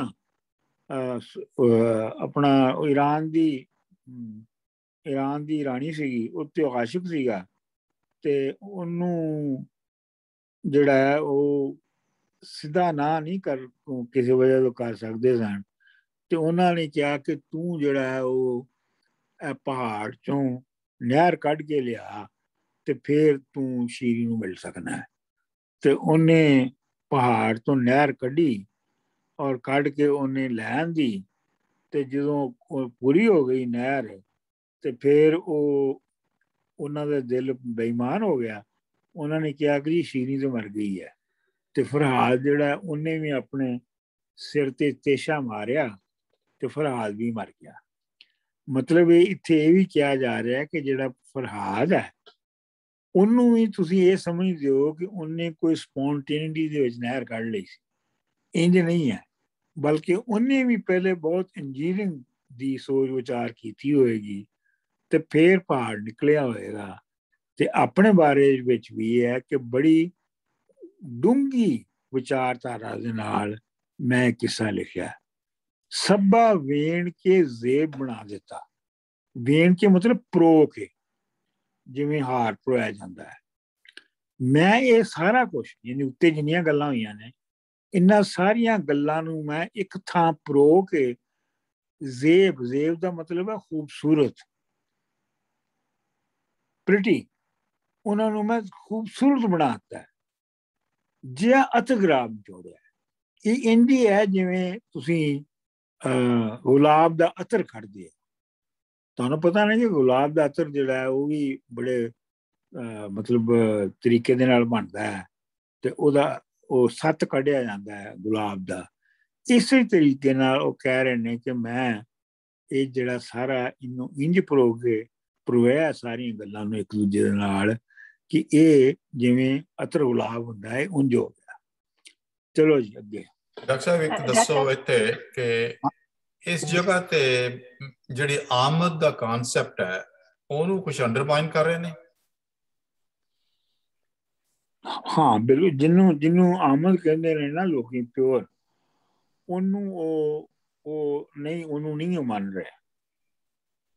ਹਾਂ ਆਮਦ ਨੂੰ ਮੰਨ ਹੀ ਰਹੇ ਨੇ। ਯਾਨੀ ਜਿਹੜਾ ਬਹਾਰ ਹੈ ਨਾ, ਬਹਾਰ ਦਾ ਸਿੰਬਲ ਹੈ, ਉਹ ਇੱਥੇ ਆਮਦ ਦਾ ਸਿੰਬਲ ਹੈ। ਠੀਕ ਹੈ, ਲੇਕਿਨ ਜਿਹੜੀ ਉਹਦੇ ਨਾਲ ਇਹ ਹੈ ਕਿ ਤੁਹਾਡੀ ਜਿਹੜੀ ਪੋਇਟਰੀ ਦੀ ਜਾਣਕਾਰੀ, ਜ਼ੁਬਾਨ ਦੀ, ਮਾਤਰਿਆਂ ਦੀ ਵਗੈਰਾ ਵਗੈਰਾ ਸਾਰੀ ਜਾਣਕਾਰੀ ਜਿਹੜੀ ਹੈ ਉਹ ਪੂਰੀ ਹੋਣੀ ਚਾਹੀਦੀ ਹੈ। ਤੇ ਇਸ ਵਾਸਤੇ ਇਹ ਆਮਦ ਨਹੀਂ ਹੁੰਦੀ ਸਿਰਫ, ਇਹ ਅਬੁਰਦ ਵੀ ਹੁੰਦੀ ਹੈ। ਠੀਕ ਹੈ ਜੀ, ਠੀਕ ਹੈ ਜੀ। ਇੱਕ ਹੋਰ ਡਾਕਟਰ ਸਾਹਿਬ, ਇਹ ਕਾਈਂਡ ਆਫ ਇਨਸਟਰਕਸ਼ਨਸ ਹੀ ਨਹੀਂ ਦੇ ਰਹੇ ਰੀਡਰਸ ਨੂੰ ਕਿ ਵੀ ਤੁਸੀਂ ਇਹਨੂੰ ਮੇਰੀ ਇਸ ਗੱਲ ਨੂੰ ਲਾਈਟਲੀ ਨਾ ਲਓ। ਬਿਲਕੁਲ। there is I have taken a lot of effort ਕਿ ਤੁਸੀਂ ਮੇਰੇ ਜੋ ਲਿਖਿਆ ਉਹਨੂੰ ਧਿਆਨ ਨਾਲ ਪੜੋ। ਨਹੀਂ, ਇਹਦੇ ਵਿੱਚ ਉਸ ਤੋਂ ਜ਼ਿਆਦਾ ਜਿਹੜਾ ਹੈ ਨਾ, ਇਹਦੇ ਚ ਸਮਝੋ ਕਿ ਇਹ ਲਿਟਰੇਰੀ ਕ੍ਰਿਟਿਸਿਜ਼ਮ ਲਿਖ ਰਹੇ ਨੇ। ਉਹ ਜਿਹੜੇ ਲਿਖਣ ਵਾਲੇ ਨੇ ਉਹਨਾਂ ਨੂੰ ਉਹ ਦੱਸ ਰਹੇ ਨੇ ਕਿ ਕੋਈ ਸ਼ੈ ਜਿਹੜੀ ਲਿਖੀ ਜਾਂਦੀ ਹੈ, ਜਿਹੜੀ ਲੰਮੇ ਚਿਰ ਤੱਕ ਚੱਲਦੀ ਹੈ, ਉਹ ਸ਼ੈ ਜਿਹੜੀ ਹੈ ਉਹਦੇ ਕੀ ਐਲੀਮੈਂਟ ਹੁੰਦੇ ਨੇ। ਮਤਲਬ ਉਹਦੀ ਜ਼ੁਬਾਨ ਕਿਵੇਂ ਹੁੰਦੀ ਹੈ, ਉਹਦੀ ਵਿਚਾਰਧਾਰਾ ਕਿਵੇਂ ਹੁੰਦੀ ਹੈ, ਉਹਦੇ ਬਾਕੀ ਜਿਹੜੀ ਫੰਡਾਮੈਂਟਲਸ ਨੇ ਉਹ ਕਿਵੇਂ ਹੁੰਦੇ ਨੇ, ਤੇ ਉਹ ਦੱਸ ਰਹੇ ਨੇ ਕਿ ਇਹ ਸਾਰਾ ਕੁਝ ਹੁੰਦਾ ਹੈ ਤੇ ਇੱਕ ਵੱਡੀ ਸ਼ਾਇਰੀ ਬਣਦੀ ਹੈ। ਇਹਦੇ ਮੇਰੇ ਖਿਆਲ ਦੇ ਵਿੱਚ ਇਹ ਸ਼ਾਇਰਾਂ ਨੂੰ ਖਿਤਾਬ ਬਹੁਤਾ ਕੀਤਾ ਗਿਆ ਹੈ, ਤੇ ਇਹ ਲੋਕਾਂ ਨੂੰ ਖਿਤਾਬ ਇਹਦੇ ਚ ਉਹਨਾਂ ਨਹੀਂ ਕੀਤਾ ਗਿਆ। ਅੱਛਾ ਜੀ, ਅੱਗੇ ਕਹਾਣੀ ਸ਼ੁਰੂ ਹੁੰਦੀ ਹੈ। ਕਹਾਣੀ ਸ਼ੁਰੂ ਹੁੰਦੀ ਹੈ ਕਿ ਮੈਂ ਅੱਗੇ ਜੰਪ ਕੀਤਾ ਹੈ, ਇਸ ਲਈ ਮੈਂ ਤੁਹਾਨੂੰ ਵਿਚਲੀ ਜਿਹੜੀ ਛੱਡ ਗਿਆ ਕਹਾਣੀ ਉਹ ਦੱਸ ਦਿਆਂ ਕਿ ਉਸ ਤੋਂ ਬਾਅਦ ਰਾਂਝੇ ਦਾ ਜ਼ਿਕਰ ਹੁੰਦਾ ਹੈ, ਤੇ ਉਹਨਾਂ ਦਾ ਜਿਹੜਾ ਪਿੰਡ ਹੈ ਤਖਤ ਹਜ਼ਾਰਾ ਹੈ, ਉੱਥੇ ਰਾਂਝੇ ਰਹਿੰਦੇ ਨੇ। ਤੇ ਪਹਿਲੇ ਤੇ ਵਾਰਿਸ ਸ਼ਾਹ ਰਾਂਝਿਆਂ ਦੀ ਬੜੀ ਸ਼ਾਨ ਦਿਖਾਉਂਦਾ ਹੈ। ਵਾਰਿਸ ਸ਼ਾਹ ਦੀ ਇੱਕ ਟੈਕਨੀਕ ਹੈ, ਇਹਨੂੰ ਤੁਸੀਂ ਨੋਟ ਕਰੋ ਸਾਰਾ ਜੀ, ਤੁਸੀਂ ਤੇ ਬਿਲਕੁਲ ਹੀ ਨੋਟ ਕਰੋ। ਵਾਰਿਸ ਸ਼ਾਹ ਦੀ ਇੱਕ ਟੈਕਨੀਕ ਹੈ, ਵਾਰਿਸ ਸ਼ਾਹ ਦੀ ਇੱਕ ਟੈਕਨੀਕ ਹੈ। ਪਹਿਲੇ ਉਹ ਦੂਰੋਂ ਸ਼ਾਵਾਂ ਨੂੰ ਵਿਖਾਉਂਦਾ ਹੈ, ਔਰ ਜਦੋਂ ਦੂਰ ਕੈਮਰੇ ਤੋਂ ਦਿਖਾ ਰਿਹਾ ਹੈ ਤੇ ਉਹਨਾਂ ਨੂੰ ਬਹੁਤ ਸੋਹਣਾ ਦਿਖਾਉਂਦਾ ਹੈ। ਮਤਲਬ ਉਹਨਾਂ ਦੀ ਯਾਨੀ ਐਗਜ਼ੈਜਰੇਸ਼ਨ ਦੀ ਹੱਦ ਤੱਕ ਉਹਨਾਂ ਦੀ ਤਾਰੀਫ ਕਰਦਾ ਹੈ। ਫਿਰ ਉਹ ਤੁਹਾਨੂੰ ਉਸ ਜਗ੍ਹਾ ਦੇ ਅੰਦਰ ਲੈ ਜਾਂਦਾ ਹੈ। ਅੰਦਰ ਲਿਜਾ ਕੇ ਫਿਰ ਤੁਹਾਨੂੰ ਉਹਦੇ ਅੰਦਰ ਜਿਹੜੇ ਗੰਦ ਨੇ ਉਹ ਫਿਰ ਵਿਖਾਉਂਦਾ ਹੈ। ਇਹ ਜਿਨ੍ਹਾਂ ਨੇ ਡਾਇਲੈਕਟਿਕਸ ਦਾ ਕੋਰਸ ਲਿਆ ਆਪਣਾ, ਜਿਵੇਂ ਰਾਣਾ ਸਾਹਿਬ ਨੇ, ਉਹਨਾਂ ਨੂੰ ਇਸ ਢੰਗ ਦਾ ਪਤਾ ਹੈ। ਤੇ ਉਹ ਪਹਿਲੇ ਤੇ ਉਹ ਦਿਖਾਉਂਦਾ ਹੈ ਰੰਗਪੁਰ ਤਖਤ ਹਜ਼ਾਰੇ ਨੂੰ ਦੂਰ ਤੋਂ, ਤੇ ਫਿਰ ਉਹ ਅੰਦਰ ਲੈ ਜਾਂਦਾ ਤੇ ਉਹਦੇ ਵਿੱਚ ਦਿਖਾਉਂਦਾ ਹੈ ਕਿ ਰਾਂਝੇ ਦਾ ਪਿਓ ਚੌਧਰੀ ਹੈ, ਪਿੰਡ ਦਾ ਸਭ ਤੋਂ ਵੱਡਾ, ਤੇ ਰਾਂਝੇ ਦੇ ਭਰਾ ਜਿਹੜੇ ਨੇ ਉਹ ਉਹਦੇ ਤੋਂ ਬਹੁਤ ਜੈਲਸ ਨੇ, ਤੇ ਉਹਨਾਂ ਦੀ ਕੋਸ਼ਿਸ਼ ਹੈ ਕਿ ਇਹਨੂੰ ਕਿਸੇ ਤਰੀਕੇ ਨਾਲ ਇੱਥੋਂ ਕੱਢ ਦਿੱਤਾ ਜਾਵੇ ਜਾਂ ਇਹਨੂੰ ਮਾਰ ਦਿੱਤਾ ਜਾਵੇ। ਕੁਛ ਦਮੋਦਰ ਦਾਸ ਦੇ ਵਿੱਚ ਉਹਨੂੰ ਬਕਾਇਦਾ ਮਾਰਨ ਦੀ ਪ੍ਰੋਗਰਾਮ ਬਣਾਉਂਦੇ ਨੇ। ਵਾਰਿਸ ਸ਼ਾਹ ਵਿੱਚ ਮਾਰਨ ਦਾ ਪ੍ਰੋਗਰਾਮ ਨਹੀਂ ਬਣਾਉਂਦੇ। ਵਾਰਿਸ ਸ਼ਾਹ ਦੇ ਵਿੱਚ ਉਹਨੂੰ ਸਤਾਉਂਦੇ ਬਹੁਤ ਨੇ, ਉਹਨੂੰ ਇਲਜ਼ਾਮ ਲਾਉਂਦੇ ਨੇ, ਉਹਦੇ ਤੇ ਬੋਤਾਨ ਲਾਉਂਦੇ ਨੇ, ਤੇ ਜਿਹਦੇ ਤੋਂ ਉਹ ਛੱਡ ਕੇ। ਲੇਕਿਨ ਵਾਰਿਸ ਸ਼ਾਹ ਦੇ ਅੱਛਾ ਉਸ ਤੋਂ ਬਾਅਦ ਫਿਰ ਜਦੋਂ ਪਿਓ, ਉਹ ਯਕਦਮ ਪਿਓ ਜਿਹੜਾ ਹੈ ਉਹ ਮਰ ਜਾਂਦਾ ਹੈ। ਤਕਦੀਰ ਸੇਤੀ ਮੌਜੂ ਹੱਕ ਹੋਇਆ। ਭਾਈ ਰਾਂਝੇ ਦੇ ਨਾਲ ਖੇਡਦੇ ਨੇ ਕਿ ਤਕਦੀਰ ਦੀ ਵਜ੍ਹਾ ਤੋਂ ਮੌਜੂ ਉਹਦਾ ਨਾਂ ਸੀ, ਰਾਂਝੇ ਦੇ ਪਿਓ ਦਾ, ਉਹ ਹੱਕ ਹੋਇਆ। ਹੱਕ ਹੋਇਆ ਮਤਲਬ ਉਹ ਮਰ ਗਿਆ। ਤੇ ਭਾਈ ਰਾਂਝੇ ਦੇ ਨਾਲ ਖੇਡਦੇ, ਤੇ ਉਹਦੇ ਜਿਹੜੇ ਭਰਾ ਨੇ ਉਹ ਰਾਂਝੇ ਦੇ ਨਾਲ ਜਿਹੜੇ ਨੇ ਉਹ ਖਹਿੰਦੇ ਨੇ, ਰਾਂਝੇ ਦੇ ਨਾਲ ਦੁਸ਼ਮਣੀ ਕਰਦੇ ਨੇ। ਅੱਛਾ, ਉਹ ਫਿਰ ਉਹ ਭਰਜਾਈਆਂ ਦੇ ਨਾਲ, ਖੈਰ ਇਸੇ ਤੇ ਨਹੀਂ ਹੈ ਕਿ ਫਿਰ ਉਹ ਜਿਹੜੇ ਨੇ ਉਹ ਆਪਣੀ ਜਿਹੜੀ ਪੈਂਚ ਤੇ ਕਾਜ਼ੀ ਨੂੰ ਸਾਧਦੇ ਨੇ, ਜਿਨ੍ਹਾਂ ਨੇ ਫੈਸਲਾ ਕਰਨਾ ਜ਼ਮੀਨ ਨੂੰ ਵੰਡਣ ਦਾ, ਤੇ ਉਹ ਉਹਨਾਂ ਨੂੰ ਰਿਸ਼ਵਤ ਦੇ ਕੇ ਬਰਾਈਬ ਕਰਕੇ ਸਾਰਿਆਂ ਨੂੰ, ਤੇ ਚੰਗੀ ਜ਼ਮੀਨ ਆਪੋ ਲੈ ਲੈਂਦੇ ਨੇ ਤੇ ਭੈੜੀ ਜ਼ਮੀਨ ਜਿਹੜੀ ਹੈ ਉਹ ਰਾਂਝੇ ਨੂੰ ਦੇ ਦਿੰਦੇ ਨੇ। ਇਸ ਪੱਖ ਤੋਂ ਅਗਰ ਤੁਸੀਂ ਵੇਖੋ ਤੇ ਵਾਰਿਸ ਸ਼ਾਹ ਹੀਰ ਲਿਖਣ ਵਾਲਾ ਪਹਿਲਾ ਸ਼ਾਇਰ ਸੀ ਜਿਹਨੇ ਝਗੜੇ ਦਾ ਮੁੱਢ ਇਕਨੋਮਿਕ ਦੱਸਿਆ, ਯਾਨੀ ਜ਼ਮੀਨ ਜਿਹੜੀ ਜਾਇਦਾਦ ਹੈ ਉਹਨੂੰ ਝਗੜੇ ਦਾ ਮੁੱਢ ਬਣਾਇਆ। ਇਹ ਬਾਕੀ ਸ਼ਾਇਰਾਂ 'ਚ ਨਹੀਂ ਹੈ। ਮਿਸਾਲ ਦੇ ਤੌਰ ਤੇ ਮੁਕਬਲ ਦੇ ਵਿੱਚ ਉਹ ਖਾਬ ਆਉਂਦੀ ਆ, ਖਾਬ 'ਚ ਉਹਨੂੰ ਹੀਰ ਦਿਸਦੀ ਆ ਤਾਂ ਪਾਗਲ ਹੋ ਕੇ ਉਧਰ ਨੂੰ ਤੁਰ ਪੈਂਦਾ ਹੈ। ਲੇਕਿਨ ਵਾਰਿਸ ਸ਼ਾਹ ਜਿਹੜਾ ਹੈ ਉਹ ਇਸ ਮੰਜ਼ਿਲ ਤੇ ਇਹ ਨਹੀਂ ਦੱਸਦਾ ਕਿ ਰਾਂਝੇ ਨੂੰ ਕੋਈ ਹੀਰ ਦਾ ਕੋਈ ਨਾਮ ਹੀ ਪਤਾ ਹੈ। ਇੱਥੇ ਜਿਹੜਾ ਕਿੱਸਾ ਹੈਗਾ, ਜਿਹੜਾ ਬੁਨਿਆਦ ਹੈ ਝਗੜੇ ਦੀ, ਉਹ ਜ਼ਮੀਨ ਹੈ ਔਰ ਜ਼ਮੀਨ ਦੀ ਵੰਡ ਹੈ, ਜਿਹੜੀ ਕਿ ਜਿਹਦਾ ਮਤਲਬ ਹੈ ਕਿ ਸੁਸਾਇਟੀ ਦੇ ਸਭ ਮੁੱਢਲੇ ਝੇੜੇ ਜਿਹੜੇ ਨੇ ਉਹ ਮਟੀਰੀਅਲ ਪ੍ਰਾਪਰਟੀ ਤੋਂ ਹੀ ਸ਼ੁਰੂ ਹੁੰਦੇ ਨੇ, ਤੇ ਉਹੀ ਵਾਰਿਸ ਸ਼ਾਹ ਇੱਥੇ ਦਿਖਾ ਰਿਹਾ। ਅੱਛਾ, ਇਹ ਹੁਣ ਬੰਦ ਹੈਗਾ ਇਸ ਜਿਹੜੀ ਪਿਛੋਕੜ ਮੈਂ ਤੁਹਾਨੂੰ ਦੱਸੀ ਹੈ, ਇਸ ਪਿਛੋਕੜ ਦੇ ਵਿੱਚ ਹੁਣ ਇਹ ਤੁਸੀਂ ਬੰਦ ਸੁਣੋ। ਹਜ਼ਰਤ ਕਾਜ਼ੀ ਤੇ ਪੈਂਚ ਸਦਾ ਸਾਰੇ, ਭਾਈਆਂ ਜ਼ਮੀਨ ਨੂੰ ਕੱਛ ਪੁਆਈ ਆਹੀ। ਵੱਡੀ ਦੇ ਕੇ ਭੋਏ ਦੇ ਬਣੇ ਵਾਰਿਸ, ਬੰਜਰ ਜ਼ਿਮੀ ਰੰਜੇਠੇ ਨੂੰ ਆਈ ਆਹੀ। ਕੱਛਾ ਮਾਰ ਸ਼ਰੀਕ ਮਜ਼ਾਕ ਕਰਦੇ, ਭਾਈਆਂ ਰਾਂਝੇ ਦੇ ਬਾਬ ਬਣਾਈ ਆਹੀ। ਗੱਲ ਭਾਈਆਂ ਇਹੀ ਬਣਾ ਛੱਡੀ, ਮਗਰ ਜੱਟ ਦੇ ਫੱਕੜੀ ਲਾਈ ਆਈ। ਅੱਛਾ ਜੀ, ਹੁਣ ਪਹਿਲੇ ਮਿਸਰੇ ਦੇ ਵਿੱਚ ਹੈ ਕਿ ਹਜ਼ਰਤ ਕਾਜ਼ੀ ਤੇ ਪੈਂਚ ਸਦਾ ਸਾਰੇ, ਮਤਲਬ ਉਹਦੇ ਭਰਾਵਾਂ ਨੇ ਕਾਜ਼ੀ ਨੂੰ ਵੀ ਸੱਦ ਲਿਆ ਤੇ ਜਿਹੜੇ ਪਿੰਡ ਦੇ ਪੈਂਚ ਸੀ ਉਹਨਾਂ ਨੂੰ ਵੀ ਸੱਦ ਲਿਆ। ਉਹਨਾਂ ਨੂੰ ਸੰਦ ਕੇ ਜ਼ਮੀਨ ਨੂੰ ਕੱਛ ਪਵਾਈ, ਕੱਛਣਾ ਹੁੰਦਾ ਮਈਰ ਕਰਨਾ। ਉਹਨਾਂ ਨੇ ਜ਼ਮੀਨ ਨੂੰ ਮਈਰ ਕਰਵਾਇਆ ਕਿ ਕੁੱਲ ਜ਼ਮੀਨ ਹੈ ਕਿੰਨੀ ਹੈ। ਜਿਹੜੀ ਕੱਛ ਜਿਹੜੀ ਹੈ ਉਹ ਆਮ ਪਟਣੀ ਵੀ ਕਹਿੰਦੇ ਨੇ, ਲੇਕਿਨ ਕੱਛਣਾ ਜਿਹੜਾ ਉਹ ਮੇਜਰਮੈਂਟ ਕਰਨਾ ਵੀ ਹੁੰਦਾ ਹੈ।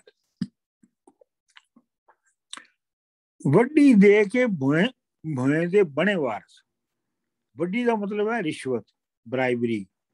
ਉਹ ਬਰਾਇਬਰੀ ਦੇ ਕੇ ਭੋਏ ਦੇ ਬਣੇ ਵਾਰਸ। ਵਾਰਿਸ ਸ਼ਾਹ ਜਿਹੜੀ ਅੱਛੀ ਸੋਇਲ ਵਾਲੀ ਜ਼ਮੀਨ ਹੈ, ਜਿਹਦੇ ਵਿੱਚ ਫਸਲਾਂ ਚੰਗੀਆਂ, ਜਿਹਦੇ 'ਚ ਫਸਲਾਂ ਹੁੰਦੀਆਂ ਨੇ, ਐਗਰੀਰੀਅਨ ਲੈਂਡ ਜਿਹੜੀ ਹੈ ਉਹਨੂੰ ਭੋਏ ਕਹਿੰਦਾ ਹਰ ਥਾਂ ਤੇ। ਔਰ ਬਾਕੀ ਜਿਹੜੀ ਭੋਏ ਨਹੀਂ ਹੈਗੀ, ਬਾਕੀ ਜਿਹੜਾ ਇਲਾਕਾ ਉਹ ਜ਼ਮੀਨ ਹੈ। ਸੋ ਵੱਡੀ ਦੇ ਕੇ ਭੋਏ ਦੇ ਬਣੇ ਵਾਰਿਸ, ਯਾਨੀ ਉਹਨਾਂ ਨੇ ਵੱਡੀ ਰਿਸ਼ਵਤ ਦੇ ਕੇ ਤੇ ਉਹ ਚੰਗੀ ਜ਼ਮੀਨ ਦੇ ਮਾਲਕ ਬਣ ਗਏ। ਵਾਰਿਸ ਦਾ ਮਤਲਬ ਮਾਲਕ। ਬੰਜਰ ਜ਼ਮੀਨ ਰੰਜੇਠੇ ਨੂੰ ਆਈ ਆ, ਤੇ ਰਾਂਝੇ ਨੂੰ ਜਿਹੜੀ ਬਹੁਤ ਹੀ ਬੰਜਰ ਜ਼ਮੀਨ ਸੀ ਉਹ ਉਹਦੇ ਹਿੱਸੇ 'ਚ ਬਾਤੀ ਗਈ। ਕੱਛਾ ਮਾਰ ਸ਼ਰੀਕ ਮਜ਼ਾਕ ਕਰਦੇ। ਹੁਣ ਇੱਕ ਤੇ ਉਹਦੇ ਕੋਲ ਲੈ ਲਈ ਗਈ ਹੈ ਜ਼ਮੀਨ, ਨੂੰ ਜਿਹੜੀ ਹੈ ਬੰਜਰ ਜ਼ਮੀਨ ਦੇ ਦਿੱਤੀ ਗਈ ਹੈ, ਤੇ ਇਸ ਗੱਲ ਦੇ ਉੱਤੇ ਜਿਹੜੇ ਸ਼ਰੀਕ ਨੇ, ਪਿੰਡ ਦੇ ਸ਼ਰੀਕ ਹੁੰਦੇ ਨੇ, ਜਿਹੜੇ ਤੁਹਾਡੀ ਬਰਾਦਰੀ ਦੇ ਲੋਕ ਹੁੰਦੇ ਨੇ, ਤੁਹਾਡੇ ਚਾਚੇ ਤਾਏ, ਇਹਨਾਂ ਦੇ ਪੁੱਤਰ ਧੀਆਂ, ਇਹ ਸਭ ਤੁਹਾਡੇ ਸ਼ਰੀਕ ਹੁੰਦੇ ਨੇ। ਕੱਛਾ ਮਾਰ ਸ਼ਰੀਕ ਮਜ਼ਾਕ ਕਰਦੇ, ਤੇ ਕੱਛਾ ਮਾਰ ਕੇ ਯਾਨੀ ਬੜੀ ਕੀ ਕਹਿਣਾ ਚਾਹੀਦਾ ਹੈ, ਬੜੇ ਜ਼ੋਰ ਨਾਲ ਉਹ ਉਹਦੇ ਨਾਲ ਬਗਲਾਂ ਵਜਾ ਕੇ ਬਗਲਾਂ ਵਜਾ ਕੇ ਤੇ ਉਹ ਰਾਂਝੇ ਨਾਲ ਕੱਚ ਇੱਥੇ ਡਿਫਰੈਂਟ ਮੈਨੇ ਚ ਇਸਤੇਮਾਲ ਹੋਇਆ ਨਾ ਜੀ। ਹਾਂਜੀ ਦੇਖੋ ਇੱਥੇ ਕੱਛਾ ਆ ਗਿਆ ਬਿਲਕੁਲ। ਮਾਰ ਸ਼ਰੀਕ ਮਜ਼ਾਕ ਕਰਦੇ ਉਹਦੇ ਨਾਲ, ਉਹਦੇ ਰਾਂਝੇ ਨੂੰ ਛੇੜਦੇ ਨੇ, ਮਖੌਲ ਕਰਦੇ ਨੇ। ਮਤਲਬ ਮਖੌਲ ਤੇ ਇਸ ਗੱਲ ਦਾ ਨਾ ਕਿ ਤੇਰੇ ਭਰਾਵਾਂ ਨੇ ਤੇਰੇ ਕੋਲ ਜ਼ਮੀਨ ਖੋਹ ਲਈ ਹੈ। ਬਾਈਆਂ ਰਾਂਝੇ ਦੇ ਬਾਪ ਬਣਾਈਆਂ। ਬਾਪ ਦਾ ਮਤਲਬ ਹੁੰਦਾ ਕਿਸੇ ਵਾਸਤੇ, ਕਿਸੇ ਦੇ ਪਰਸਪੈਕਟਿਵ ਦੇ ਵਿੱਚ। ਤੇ ਰਾਂਝੇ ਦੇ ਬਾਪ ਵਿੱਚ ਉਹਨਾਂ ਨੇ ਇਹ ਜਿਹੜੇ ਮਖੌਲ ਸੀ ਇਹ ਬਣਾ ਦਿੱਤਾ। ਗੱਲ ਭਾਈਆਂ ਇਹ ਬਣਾ ਛੱਡੀ, ਭਰਾਵਾਂ ਉਹਦਿਆਂ ਨੇ ਗੱਲ ਇਸ ਤਰ੍ਹਾਂ ਬਣਾ ਦਿੱਤੀ ਪਿੰਡ 'ਚ। ਮਗਰ ਜੱਟ ਦੇ ਫੱਕੜੀ ਲਾਈ ਗਈ ਤੇ ਜੱਟ ਜਿਹੜਾ ਇਹਨੀ ਰਾਂਝਾ ਉਹਦੇ ਪਿੱਛੇ ਫੱਕੜੀ ਲਾਤੀ, ਯਾਨੀ ਹਰ ਬੰਦਾ ਉਹਨੂੰ ਮਜ਼ਾਕ ਕਰਨ ਲੱਗ ਪਿਆ। ਠੀਕ ਹੈ ਜੀ। ਭਾਬੀਆਂ ਲਿਖਿਆ ਡਾਕਟਰ ਸਾਹਿਬ, ਭਾਬੀਆਂ ਲਿਖਿਆ ਸਾਡੇ ਪੰਜਾਬੀ 'ਚ ਗੱਲ ਭਾਬੀਆਂ। ਨਹੀਂ ਭਾਬੀਆਂ ਨਹੀਂ ਅਜੇ ਆਈਆਂ। ਅੱਛਾ ਨਹੀਂ, ਇੱਥੇ ਲਿਖਿਆ ਗੱਲ ਭਾਬੀਆਂ ਹੀ ਬਣਾਈ ਅੱਛੀ। ਹਾਂ ਸਹੀ ਕਹਿੰਦੇ ਤੁਸੀਂ। ਹਾਂ ਗੱਲ ਭਾਬੀਆਂ ਇਹ ਬਣਾ ਛੱਡੀ। ਹਾਂ ਠੀਕ ਹੈ। ਤੇ ਭਰਜਾਈਆਂ ਜਿਹੜੀਆਂ ਨੇ ਉਹਦੀਆਂ, ਉਹਨਾਂ ਨੇ ਵੀ ਐਸਾ ਪ੍ਰੋਜੈਕਟ ਕੀਤਾ ਹੈ ਕਿ ਉਹਦੇ ਪਿੱਛੇ ਉਹਦੀ ਫਕੜੀ ਲੱਗ ਗਈ ਹੈ ਰਾਂਝੇ ਦੀ। ਹਾਂ ਸਹੀ ਕਹਿ ਰਹੇ ਹੋ ਤੁਸੀਂ, ਮੈਂ ਹੁਣ ਪੜਿਆ ਇਹਨੂੰ। ਹਾਂਜੀ ਅੱਗੇ ਚਲੋ ਜੀ।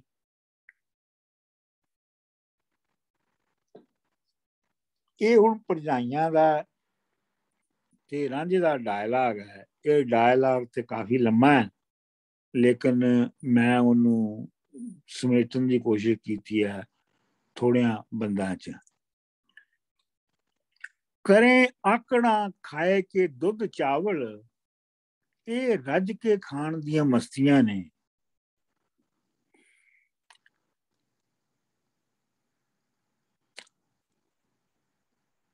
ਆਖਣ ਦੇਵਰੇ ਨਾਲ ਨਹਾਲ ਹੋਈਆਂ, ਸਾਨੂੰ ਸਭ ਸ਼ਰੀਕਣਾ ਹੱਸਦੀਆਂ ਨੇ। ਇਹ ਰਾਂਝੇ ਦੇ ਨਾਲ ਹਨ ਘਿਓ ਸ਼ੱਕਰ, ਪਰ ਜੀਉ ਦਾ ਭੇਦ ਨਾ ਦੱਸਦੀਆਂ ਨੇ। ਰੰਨਾਂ ਡਿੱਗਦੀਆਂ ਵੇਖ ਕੇ ਛੈਲ ਮੁੰਡਾ, ਜਿਵੇਂ ਸ਼ਹਿਦ ਵਿੱਚ ਮੱਖੀਆਂ ਫਸਦੀਆਂ ਨੇ। ਇੱਕ ਤੂੰ ਕਲਨਕ ਹੈ ਅਸਾਂ ਲੱਗਾ, ਹੋਰ ਸਭ ਸਖਾਲੀਆਂ ਵਸਦੀਆਂ ਨੇ।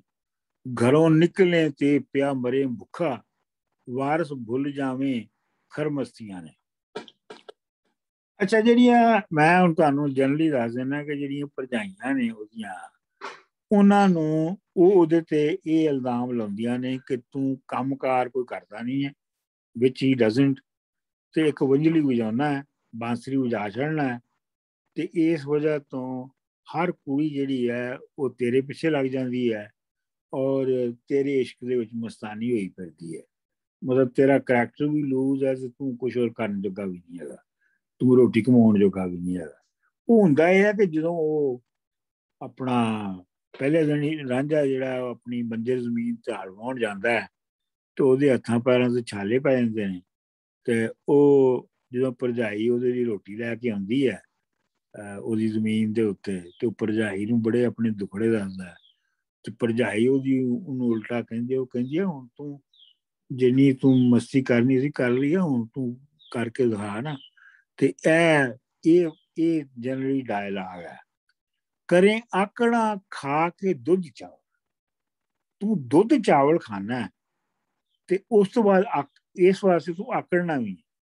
ਇਹ ਰੱਜ ਕੇ ਖਾਣ ਦੀਆਂ ਮਸਤੀਆਂ ਨੇ। ਇਹ ਸਭ ਇਹ ਜਿਹੜਾ ਤੂੰ ਆਕੜਾਂ ਕਰਨਾ ਪਿਆ, ਇਹ ਬੇਸਿਕਲੀ ਰੱਜ ਕੇ ਖਾਣ ਦੀ, ਇਹ ਬਹੁਤਾ ਜਿਹੜਾ ਚੰਗਾ ਖਾਣਾ ਤੈਨੂੰ ਮਿਲਦਾ ਹੈ ਉਹਦੀ ਵਜ੍ਹਾ ਤੋਂ ਤੂੰ ਮੁਸਤਾਇਆ ਹੋਇਆ ਹੈ। ਆਖਣ ਦੇਵਰੇ ਨਾਲ ਨਹਾਲ ਹੋਈਆਂ, ਹੁਣ ਇਹ ਦੂਜੀਆਂ ਔਰਤਾਂ ਦੀ ਨੂੰ ਵਿੱਚ ਲਿਆ ਰਹੀਆਂ ਨੇ ਕਿ ਦੂਜੀਆਂ ਔਰਤਾਂ ਇਹ ਕਹਿੰਦੀਆਂ ਨੇ ਕਿ ਅਸੀਂ ਭਰਜਾਈਆਂ ਜਿਹੜੀਆਂ ਉਹ ਦਿਓਰ ਨਾਲ ਫਸੀਆਂ ਹੋਈਆਂ, ਨਹਾਲ ਹੋਈਆਂ ਮਤਲਬ ਖੁਸ਼ ਨੇ। ਆਖਣ ਦੇਵਰੇ ਨਾਲ ਨਹਾਲ ਹੋਈਆਂ, ਕਿ ਦੇਵਰ ਆਪਣੇ ਨਾਲ ਬੜੀਆਂ ਖੁਸ਼ੀ ਰਹਿੰਦੀਆਂ ਨੇ, ਇਹਦਾ ਮਤਲਬ ਹੈ ਕਿ ਉਹਦੇ ਨਾਲ ਫਸੀਆਂ ਹੋਈਆਂ ਨੇ।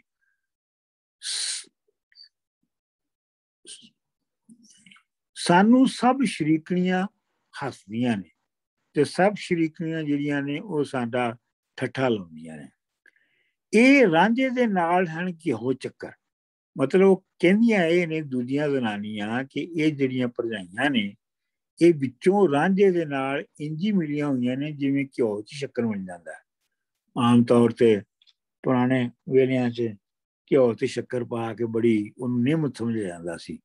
ਪਰ ਜੂ ਦਾ ਭੇਤ ਨਾ ਦੱਸਦੀਆਂ, ਇਹ ਸਾਨੂੰ ਭੇਤ ਦਿਲ ਦਾ ਨਹੀਂ ਦੱਸਦੀਆਂ, ਪਰ ਵਿੱਚੋਂ ਇਹ ਰਾਂਝੇ ਦੇ ਨਾਲ ਘਿਓ ਸ਼ੱਕਰ ਵਾਂਗ ਮਿਲੀਆਂ ਨੇ। ਰੰਨਾਂ ਡਿੱਗਦੀਆਂ ਵੇਖ ਕੇ ਛੈਲ ਮੁੰਡਾ, ਇਹ ਜਿਹੜਾ ਛਬੇਲਾ ਹੈ ਮੁੰਡਾ, ਇਹ ਜਿਹੜਾ ਸ਼ੋਕ ਚੰਚਲ ਮੁੰਡਾ ਹੈ, ਇਹਦੇ ਉੱਤੇ ਔਰਤਾਂ ਇਵੇਂ ਡਿੱਗਦੀਆਂ ਨੇ ਜਿਵੇਂ ਸ਼ਹਿਦ ਵਿੱਚ ਮੱਖੀਆਂ ਫਸਦੀਆਂ ਨੇ। ਜਿਵੇਂ ਸ਼ਹਿਦ ਵਿੱਚ ਮੱਖੀਆਂ ਫਸ ਜਾਂਦੀਆਂ ਨੇ, ਉਸੇ ਤਰ੍ਹਾਂ ਜਿਹੜੀਆਂ ਔਰਤਾਂ ਨੇ ਉਹ ਇਹਦੇ ਨਾਲ ਫਸ ਜਾਂਦੀਆਂ ਹੈ। ਆਪਣਾ ਇਹ ਜਿਹੜਾ ਸ਼ਹਿਦ ਦੀ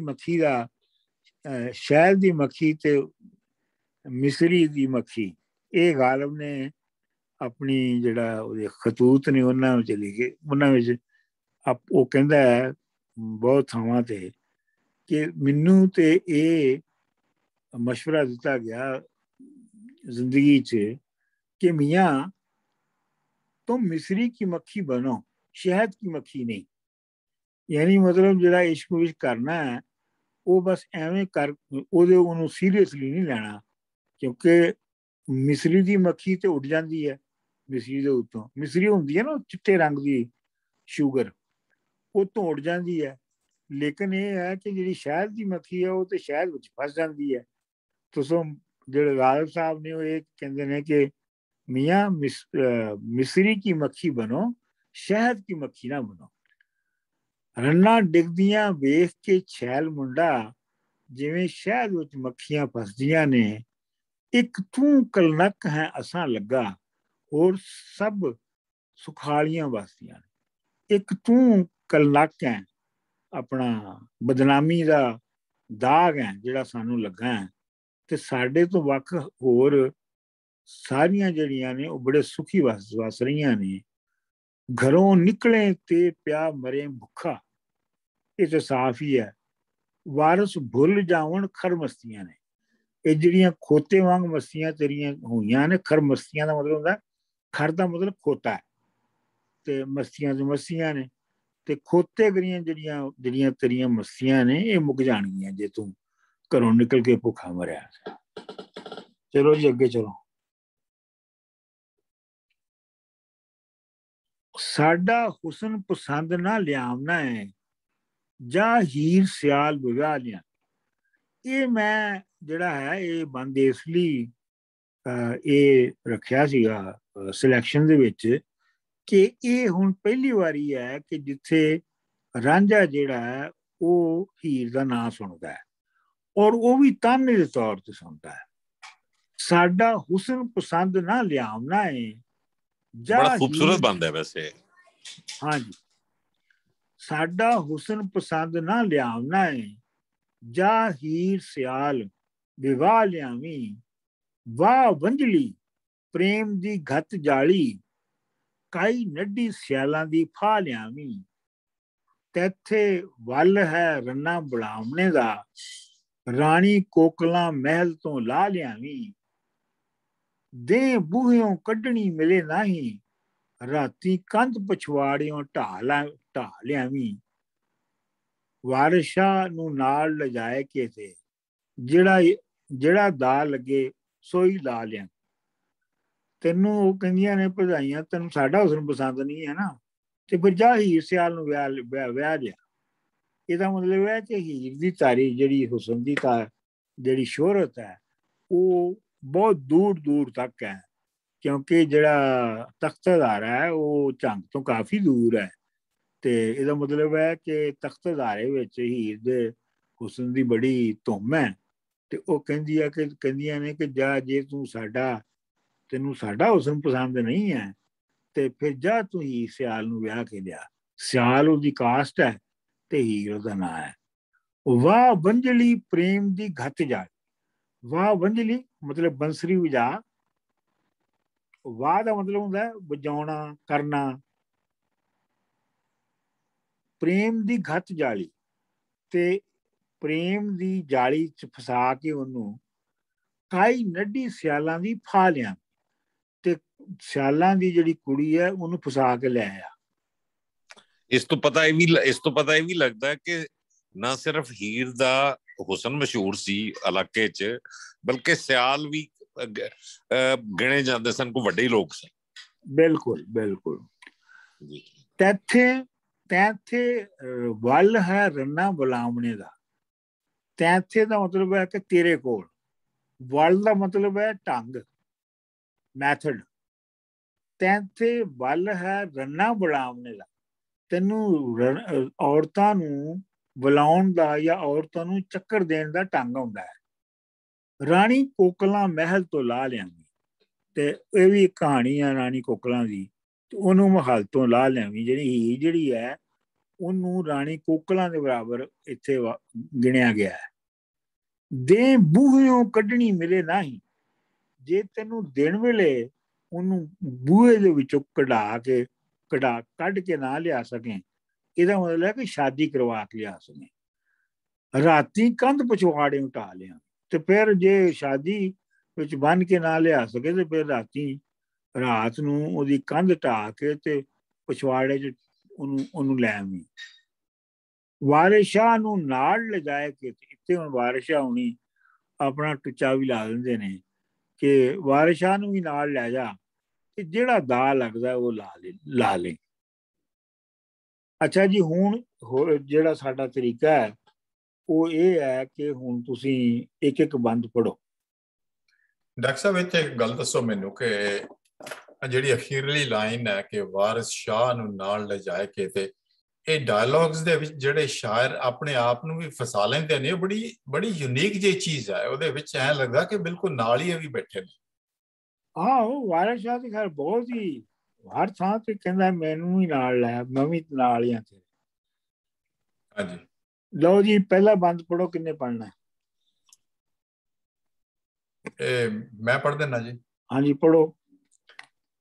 ਯਾਰਾਂ ਅਸਾਂ ਨੂੰ ਆਨ ਸਵਾਲ ਕੀਤਾ, ਇਸ਼ਕ ਹੀਰ ਦਾ ਨਵਾਂ ਬਣਾਈਏ ਜੀ। ਇਸ ਪ੍ਰੇਮ ਦੀ ਝੋਕ ਦਾ ਸਭ ਕਿੱਸਾ, ਢੱਬ ਸੋਹਣੇ ਨਾਲ ਸੁਣਾਈਏ ਜੀ। ਨਾਲ ਅਜਬ ਬਹਾਰ ਦੇ ਸ਼ੇਰ ਕਰਕੇ, ਰਾਂਝੇ ਹੀਰ ਦਾ ਮੇਲ ਮਿਲਾਈਏ ਜੀ। ਯਾਰਾਂ ਨਾਲ ਮਜਾਲਸਾਂ ਵਿੱਚ ਬਹਿ ਕੇ, ਮਜ਼ਾ ਹੀਰ ਦੇ ਇਸ਼ਕ ਦਾ ਪਾਈਏ ਜੀ। Very good. ਚਲੋ ਜੀ ਅਗਲਾ। ਸਿਰੇ ਮੈਂ ਪੜ੍ਹਨੀ। ਪੜੋ। ਹੁਕਮ ਮਨ ਕੇ ਸਜਣਾ ਪਿਆਰਿਆਂ ਦਾ, ਕਿੱਸਾ ਅਜਬ ਬਹਾਰ ਦਾ ਜੋੜਿਆ ਏ। ਫਿਕਰਾ ਜੋੜ ਕੇ ਖੂਬ ਦਰੁਸਤ ਕੀਤਾ, ਨਵਾਂ ਫਲ ਗੁਲਾਬ ਦਾ ਤੋੜਿਆ ਏ। ਨਵਾਂ ਫੁੱਲ ਗੁਲਾਬ ਦਾ ਤੋੜਿਆ ਏ। ਬਹੁਤ ਜੀਉ ਦੇ ਵਿੱਚ ਤਦਬੀਰ ਕਰਕੇ, ਫਰਹਾਤ ਪਹਾੜ ਨੂੰ ਫੋੜਿਆ ਏ। ਸਬਾ ਵੇਨ ਕੇ ਜ਼ੇਬ ਬਣਾ ਦਿੱਤਾ, ਜਿਹਾ ਅਤਰ ਗੁਲਾਬ ਨੂੰ ਚੋੜਿਆ ਹੈ। Very good. ਚਲੋ ਜੀ ਅੱਗੇ ਰਾਣਾ ਜੀ, ਅਗਲਾ ਤੁਸੀਂ ਪੜੋ। ਚਲੋ ਜੀ। ਹਜ਼ਰਤ ਕਾਜ਼ੀ ਤੇ ਪੈਂਚ ਸਦਾ ਸਾਰੇ, ਭਾਈਆਂ ਜ਼ਮੀਨ ਨੂੰ ਕੱਛ ਪਵਾਈ ਆਹੀ। ਵੱਡੀ ਦੇ ਕੇ ਭੋਏ ਦੇ ਬਣੇ ਵਾਰਸ, ਬੰਜਰ ਜ਼ਮੀਨ ਜੇਠੇ ਨੂੰ ਆਈ ਆਹੀ। ਕੱਛਾਂ ਮਾਰ ਸ਼ਰੀਕ ਮਜ਼ਾਕ ਕਰਦੇ, ਭਾਈਆਂ ਰਾਂਝੇ ਦੇ ਬਾਪ ਬਣਾਈ ਆਹੀ। ਗੱਲ ਭਾਬੀਆਂ ਇਹੀ ਬਣਾ ਛੱਡੀ, ਮਗਰ ਜੱਟ ਦੇ ਪਖੜੀ ਲਾਈ ਆ। ਚਲੋ ਜੀ ਹੁਣ ਆਪਣਾ ਬੀਬਾ ਜੀ, ਅਗਲਾ ਤੁਸੀਂ ਪੜ੍ਹਨਾ ਹੈ।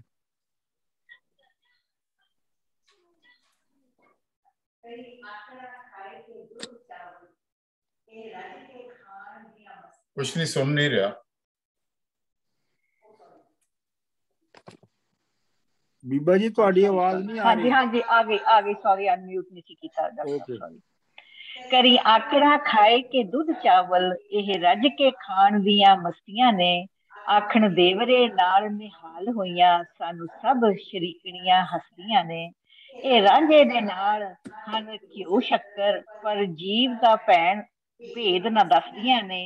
ਰੰਨਾਂ ਡਿੱਗਦੀਆਂ ਵੇਖ ਕੇ ਛਿਲ ਮੁੰਡਾ, ਜਿਵੇਂ ਸ਼ਹਿਦ ਵਿੱਚ ਮੱਖੀਆਂ ਫਸਦੀਆਂ ਨੇ। ਇੱਕ ਇੱਕ ਤਾਂ ਕਲੰਕ, ਸੌਰੀ ਜੀ, ਹਾਂਜੀ, ਛੈਲ ਮੁੰਡਾ, ਛੈਲ ਛਬੀਲਾ। ਅੱਛਾ ਜੀ। ਰੰਨਾਂ ਡਿੱਗਦੀਆਂ ਵੇਖ ਕੇ ਛੈਲ ਮੁੰਡਾ, ਜਿਵੇਂ ਸ਼ਹਿਦ ਵਿੱਚ ਮੱਖੀਆਂ ਫਸਦੀਆਂ ਨੇ। ਇੱਕ ਤੇ ਕਲੰਕ ਹੈ ਅਸਾਂ ਲੱਗਾ, ਹੋਰ ਸਭ ਸੁਖਾੜੀਆਂ ਵਸਦੀਆਂ ਨੇ। ਘਰੋਂ ਨਿਕਲੇ ਤਾਂ ਪਿਆ ਮਰੇ ਭੁੱਖਾ, ਵਾਰਿਸ ਭੁੱਲ ਜਾਵਣ ਪਰ ਮਸਤੀਆਂ ਨੇ, ਹਰ ਮਸਤੀਆਂ ਨੇ। ਵਾਹ ਵਾਹ, ਜਸਪ੍ਰੀਤ ਜੀ। ਹਾਂਜੀ ਹਾਂਜੀ, ਪੜੋ। ਸੇਮ ਨਹੀਂ, ਤੁਸੀਂ ਪੰਜਵਾਂ ਪੜੋ ਨਾ। ਹਾਂਜੀ। ਸਾਡਾ ਹੁਸਨ ਪਸੰਦ, ਹਾਂ, ਸਾਡਾ ਹੁਸਨ ਪਸੰਦ ਨਾ ਲਿਆਉਣਾ ਐ ਜਾ, ਹੀਰ ਸਿਆਲ ਲਿਆਉਣਾ ਹੈ ਜਾ, ਲਿਆਉਣਾ ਹੈ। ਪਹਿਲੇ ਇੱਥੋਂ ਤੱਕ ਪੜੋ। ਹਾਂਜੀ ਸਾਡਾ ਹਾਂਜੀ। ਹੁਸਨ ਪਸੰਦ ਨਾ ਲਿਆਉਣਾ ਹੈ, ਸਾਡਾ ਹੁਸਨ ਪਸੰਦ ਨਾ ਲਿਆਉਣਾ ਹੈ, ਜਾਂ ਹੀਰ ਸਿਆਲ ਵਿਆਹ ਲਿਆਵੀਂ। ਬਿਲਕੁਲ। ਵਾਣ ਵੰਜਲੀ, ਵਾਹ ਵੰਜਲੀ ਪ੍ਰੇਮ ਦੀ, ਨਹੀਂ, ਵਾਹ ਵੰਜਲੀ ਪ੍ਰੇਮ ਦੀ ਘੱਤ ਜਾਲੀ। ਵਾਹ ਵੰਜਲੀ ਪ੍ਰੇਮ ਦੀ ਘੱਤ ਜਾਲੀ, ਕਾਈ ਨਡੀ ਸਿਆਲਾਂ ਦੀ ਫਾਹ ਲਿਆਵੀਂ। ਕਾਈ ਨਦੀ ਸਿਆਲਾਂ ਦੀ ਫਾਹ ਲਿਆਈ, ਸਿਆਲਾਂ ਦੀ ਫਾਹ ਲਿਆਵੀਂ। ਤੀ ਥੇ ਵੱਲ ਹੈ ਰੰਨਾ, ਤੈਥੇ ਵੱਲ ਹੈ ਰੰਨਾ ਵਿਲਾਵਨੇ ਦਾ। ਰਾਣੀ ਕੋਕਲਾ ਮਹਿਲ ਤੋਂ ਲਾ ਲਿਆਵੀਂ। ਬਿਲਕੁਲ। ਦੇਣਾ ਬੂਹਿਓਂ ਕੱਢਣੀ ਮਿਲੇ ਨਹੀਂ, ਰਾਤੀ ਕੰਧ ਪੁੱਛੇ ਓੜਿਓਂ ਢਾ ਲਿਆਵੀਂ। ਕੰਧ ਪਛਵਾੜਿਓ, ਅੱਛਾ, ਪੰਜਾਬੀ ਚ ਕੁਛ ਹੋਰ ਹੀ ਲਿਖਿਆ ਹੋਇਆ। ਦੇਣਾ ਬੂਹਿਓਂ ਕੱਢਣੀ ਮਿਲੇ ਨਹੀਂ, ਰਾਤੀ ਕੰਧ ਪਿਛਵਾੜਿਓਂ ਢਾ ਲਿਆਵੀਂ। ਵਾਰਿਸ ਸ਼ਾਹ ਨੂੰ ਨਾਲ ਲੈ ਜਾਏ ਕੇ ਤੇ, ਜਿਹੜਾ ਦਾਉ ਲੱਗੇ ਸੋਈ ਲਾ ਲਿਆਵੀਂ। ਚਲੋ ਜੀ, ਅਗਲਾ ਕੱਢੋ ਜੀ ਮਨਜੀਤ ਜੀ। ਹਾਂਜੀ। ਇਹ ਹੁਣ ਰਾਂਝਾ ਉਹਨਾਂ ਨੂੰ ਜਵਾਬ ਦਿੰਦਾ, ਉਹਨਾਂ ਦੇ ਮਿਹਣੇ ਦੇ ਜਵਾਬ 'ਚ, ਧੀ ਸਿਆਲਾਂ ਦੀ ਵਿਆਹ ਤੇ ਲਿਆਵਸਾਂ ਮੈਂ, ਕਰੋ ਬੋਲੀਆਂ ਅਤੇ ਠਠੋਲੀਆਂ ਨੀ। ਬਹਿ ਘੱਟ ਪੀੜਾ ਵਾਂਗ ਮਹਿਰੀਆਂ ਦੇ, ਹੋਵਣ ਤੁਸਾਂ ਜਿਹੀਆਂ ਅੱਗੇ ਗੋਲੀਆਂ ਨੀ। ਮੱਝੋ ਵਾਹ ਵਿੱਚ ਬੋੜੀਏ ਭਾਬੀਆਂ ਨੂੰ, ਹੋਵਣ ਤੁਸਾਂ ਜਿਹੀਆਂ ਬੜਬੋਲੀਆਂ ਨੀ। ਬਸ ਕਰੋ ਭਾਈ ਅਸੀਂ ਰੱਜ ਰਹੇ, ਭਰ ਦਿੱਤੀਆਂ ਜੇ ਸਾਨੂੰ ਝੋਲੀਆਂ ਨੀ, ਜੋੜੀਆਂ ਨੀ। ਧੀ ਸਿਆਲਾਂ ਦੀ ਵਿਆਹ ਕੇ ਲਿਆ। ਹੁਣ ਉਹ ਚੈਲੰਜ ਮੰਨ ਲੈਂਦਾ ਤੇ ਕਹਿੰਦਾ ਮੈਂ ਸਿਆਲਾਂ ਦੀ ਕੁੜੀ ਵਿਆਹ ਕੇ ਲਿਆਵਾਂਗਾ। ਕਰੋ ਬੋਲੀਆਂ ਅਤੇ ਠਠੋਲੀਆਂ ਨਹੀਂ, ਤੇ ਤੁਸੀਂ ਤੇ ਤਾਨੇ ਮਾਰ ਰਹੀਆਂ ਹੋ ਤੇ ਠੱਠਾ ਕਰ ਰਹੀਆਂ ਹੋ, ਮਖੌਲ ਕਰ ਰਹੀਆਂ ਹੋ, ਤੇ ਮੈਂ ਇਹਨੂੰ ਸੱਚ ਕਰਕੇ ਦਿਖਾਵਾਂਗਾ, ਮੈਂ ਵਾਕਈ ਵਿਆਹ ਕੇ ਲਿਆਵਾਂਗਾ। ਬਹਿ ਘੱਟ ਪੀੜਾ ਵਾਂਗ ਮਹਿਰੀਆਂ, ਉਹ ਜਦੋਂ ਆਏਗੀ ਇੱਥੇ ਤੇ ਉਹ ਜਿਹੜੀਆਂ ਮਹਿਰੀਆਂ, ਜਿਹੜੀਆਂ ਆਪਣਾ ਫੀਮੇਲ ਲੀਡਰਸ ਹੁੰਦੀਆਂ ਨੇ, ਚੁਦਰਾਣੀਆਂ, ਤੇ ਉਹ ਚੁਦਰਾਣੀਆਂ ਵਾਂਗ ਪੀੜਾ ਡਾਹ ਕੇ ਤੇ ਬੈਠੇਗੀ ਇੱਥੇ ਵਿੱਚ ਵਿਚਕਾਰ ਤੁਹਾਡੇ। ਹੋਵਣ ਤੁਸਾਂ ਜਿਹੀਆਂ ਅੱਗੇ ਗੋਲੀਆਂ ਨਹੀਂ, ਤੇ ਤੁਹਾਡੇ ਵਰਗੀਆਂ ਜਿਹੜੀਆਂ ਨੇ ਉਹਦੀਆਂ ਗੁਲਾਮ ਹੋਣਗੀਆਂ, ਖਿਦਮਤਗਾਰ ਹੋਣਗੀਆਂ। ਮੱਝੂ ਵਾਹ ਵਿੱਚ ਬੋੜੀਏ ਭਾਬੀਆਂ ਨੂੰ। ਮੱਝੂ ਵਾਹ, ਮੱਝੂ ਦਾ ਮਤਲਬ ਹੈ, ਮੱਝ ਦਾ ਮਤਲਬ ਹੁੰਦਾ ਦਰਮਿਆਨ ਚ, ਬਿਲਕੁਲ ਸੈਂਟਰ ਚ। ਵਾਹ ਦਰਿਆ, ਦਰਿਆ ਦੇ ਐਨ ਵਿਚਕਾਰ ਸੈਂਟਰ ਚ ਭਰਜਾਈਆਂ ਨੂੰ ਡੁਬੋ ਦੇਣਾ ਚਾਹੀਦਾ। ਬੋੜੀਏ ਦਾ ਮਤਲਬ ਡੁਬੋ ਦੇਣਾ ਚਾਹੀਦਾ। ਹੋਵਣ ਤੁਸਾਂ ਜਿਹੀਆਂ ਬੜਬੋਲੀਆਂ ਨਹੀਂ, ਕਿਉਂਕਿ ਤੁਸੀਂ ਤੇ ਤੁਹਾਡੇ ਵਰਗੀਆਂ ਜਿਹੜੀਆਂ ਬੜਬੋਲੀਆਂ ਹੁੰਦੀਆਂ ਨੇ। ਬੜਬੋਲ ਕੀ ਜੀ, ਬੜਬੋਲ ਦਾ ਕੀ ਆਸਾਨ ਤਰਜਮਾ? ਜਿਹੜੀਆਂ ਮਤਲਬ ਗੱਪਾਂ ਮਾਰਦੀਆਂ, ਲੰਮੀਆਂ ਲੰਮੀਆਂ ਛੱਡਦੀਆਂ ਬੜਬੋਲੀਆਂ। ਮਤਲਬ ਬਗੈਰ ਵਜ੍ਹਾ ਤੇ ਬੋਲਦੀਆਂ ਜਾਂਦੀਆਂ ਨੇ। ਹਾਂਜੀ ਹਾਂਜੀ। ਬਸ ਕਰੋ ਭਾਈ ਅਸੀਂ ਰੱਜ ਰਹੇ, ਭਾਜੀ ਅਸੀਂ ਰੱਜ ਗਏ ਤੁਹਾਡੇ ਕੋਲੋਂ। ਭਾਬੀ ਹੈ ਮੇਰਾ ਖਿਆਲ, ਬਸ ਕਰੋ ਭਾਬੀ ਅਸੀਂ ਰੱਜ ਗਏ, ਜਾਂ ਭਾਈ ਹੈ? ਭਾਬੀ ਹੈ ਮੇਰੇ, ਜਿਹੜਾ ਨਾ ਅਸਲ ਦੇ ਵਿੱਚ ਹੋ ਰਿਹਾ ਕਿ ਮੇਰੇ ਕੋਲ ਜਿਹੜੀ ਇਹ ਸਲਾਈਡ ਹੈ ਨਾ, ਉਹਦੀ ਲਿਖਾਈ ਇੰਨੀ ਬਰੀਕ ਹੈ ਕਿ ਮੈਂ ਚੰਗੀ ਤਰ੍ਹਾਂ ਪੜ੍ਹ ਨਹੀਂ ਪਾਉਂਦਾ। ਹਾਂਜੀ ਅੱਛਾ ਜੀ, ਚਲੋ ਜੀ। ਮੱਝੋ ਵਾਹ ਵਿੱਚ ਬੋੜੀਏ ਭਾਬੀਆਂ ਨੂੰ, ਹੋਣ ਤੁਸਾਂ ਦੀਆਂ ਬੜਬੋਲੀਆਂ ਨਹੀਂ, ਬਸ ਕਰੋ ਭਾਬੀ ਅਸੀਂ ਰੱਜ ਰਹੇ, ਭਰ ਦਿੱਤੀਆਂ ਜੇ ਸਾਨੂੰ ਝੋਲੀਆਂ। ਮਤਲਬ ਜੋ ਤੁਸੀਂ ਸਾਡੀ ਝੋਲੀ ਜਿਸ ਤਰ੍ਹਾਂ ਭਰੀ ਹੈ, ਬਸ ਚਲੋ ਜੀ ਅੱਗੇ। ਤੁਸੀਂ ਬਸ ਕਰੋ, ਅਸੀਂ ਰੱਜ ਰਹੇ ਹਾਂ ਤੁਹਾਡੇ ਤੋਂ। ਅਸੀਂ ਰੱਜ ਗਏ ਤੁਹਾਡੇ ਤੋਂ। ਚਲੋ ਜੀ ਅਗਲਾ। ਸਰਕੈਸਟਿਕ ਹੋ ਰਿਹਾ। ਹਾਂਜੀ ਹਾਂਜੀ ਹਾਂਜੀ, ਚਲੋ ਜੀ ਅਗਲਾ। ਚਲੋ ਹਾਂਜੀ, ਆ ਗਿਆ ਜੀ।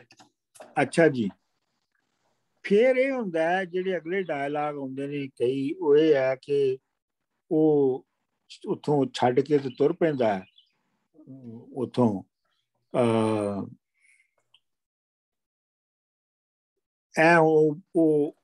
ਉਹ ਬੰਦ ਹੈਗਾ, ਰੂਹ ਛੱਡ ਕਲਬੂਤ ਜਿਉਂ ਵਿਦਾ ਹੁੰਦਾ, ਤਿਵੇਂ ਇਹ ਦਰਵੇਸ਼ ਸਧਾਰਿਆ ਹੀ, ਅੰਨ ਪਾਣੀ ਹਜ਼ਾਰੇ ਦਾ ਕਸਮ ਕਰਕੇ, ਕਿੱਸਾ ਝੰਗ ਸਿਆਲ ਚਿਤਾਰਿਆ ਹੀ, ਕੀਤਾ ਰਿਜ਼ਕ ਤੇ ਆਗ ਉਦਾਸ ਰਾਂਝਾ, ਚਲੋ ਚਲੀ ਹੀ ਜਿਉ ਪੁਕਾਰਿਆ ਹੀ, ਕੱਛੇ ਵੰਡਲੀ ਮਾਰ ਕੇ ਰਵਾਂ ਹੋਇਆ, ਵਾਰਿਸ ਵਤਨ ਤੇ ਦੇਸ ਉਸਾਰਿਆ। ਰੂਹ ਛੱਡ ਕਲਬੂਤ ਜਿਉਂ ਵਿਦਾ ਹੁੰਦਾ, ਜਿਵੇਂ ਕਲਬੂਤ ਦਾ ਮਤਲਬ ਹੈ ਬਾਡੀ ਸਟਰਕਚਰ, ਜਿਵੇਂ ਸਪਿਰਿਟ ਜਿਹੜੀ ਹੈ ਉਹ ਬਾਡੀ ਦੇ ਵਿੱਚੋਂ ਨਿਕਲ ਜਾਂਦੀ ਹੈ, ਵਿਦਾ ਹੋ ਜਾਂਦੀ ਹੈ, ਸਫ਼ਰ ਕਰ ਬਾਹਰ ਨਿਕਲ ਕੇ ਸਫ਼ਰ ਕਰ ਜਾਂਦੀ ਹੈ, ਤਿਵੇਂ ਇਹ ਦਰਵੇਸ਼ ਦਾ ਹੈ। ਉਸੇ ਤਰ੍ਹਾਂ ਇਹ ਦਰਵੇਸ਼ ਜਿਹੜਾ ਹੈ ਇਹ ਉੱਥੋਂ ਤਖਤ ਹਜ਼ਾਰੇ ਤੋਂ ਚਲਾ ਗਿਆ। ਅੱਛਾ, ਇਹਦੇ ਵਿੱਚ ਤੁਸੀਂ ਰਮਜ਼ ਇਹ ਹੈਗੀ ਹੈ ਕਿ ਪਹਿਲੀ ਤਾਂ ਗੱਲ ਹੈ ਕਿ ਇਹ ਪਹਿਲੇ ਹੁਣ ਇਸ ਮਿਸਰੇ ਤੱਕ ਤੇ ਵਾਰਿਸ ਸ਼ਾਹ ਜਿਹੜਾ ਤੁਹਾਡੇ ਸਾਹਮਣੇ ਰਾਂਝੇ ਦੀ ਕਰੈਕਟਰਾਈਜੇਸ਼ਨ ਕਰ ਰਿਹਾ ਹੈ, ਉਹ ਇੱਕ ਛੈਲਚ ਵਾਲੇ ਮੁੰਡੇ ਦੀ ਹੈ, ਔਰ ਜਿਹੜਾ ਕਿ ਹਲਵਾ ਨਹੀਂ ਸਕਦਾ ਤੇ ਉਹ ਭਰਜਾਈਆਂ ਨਾਲ ਲੜਦਾ ਹੈ, ਤੇ ਇਹ ਉਹਦੀ ਤਸਵੀਰ ਆਉਂਦੀ ਹੈ।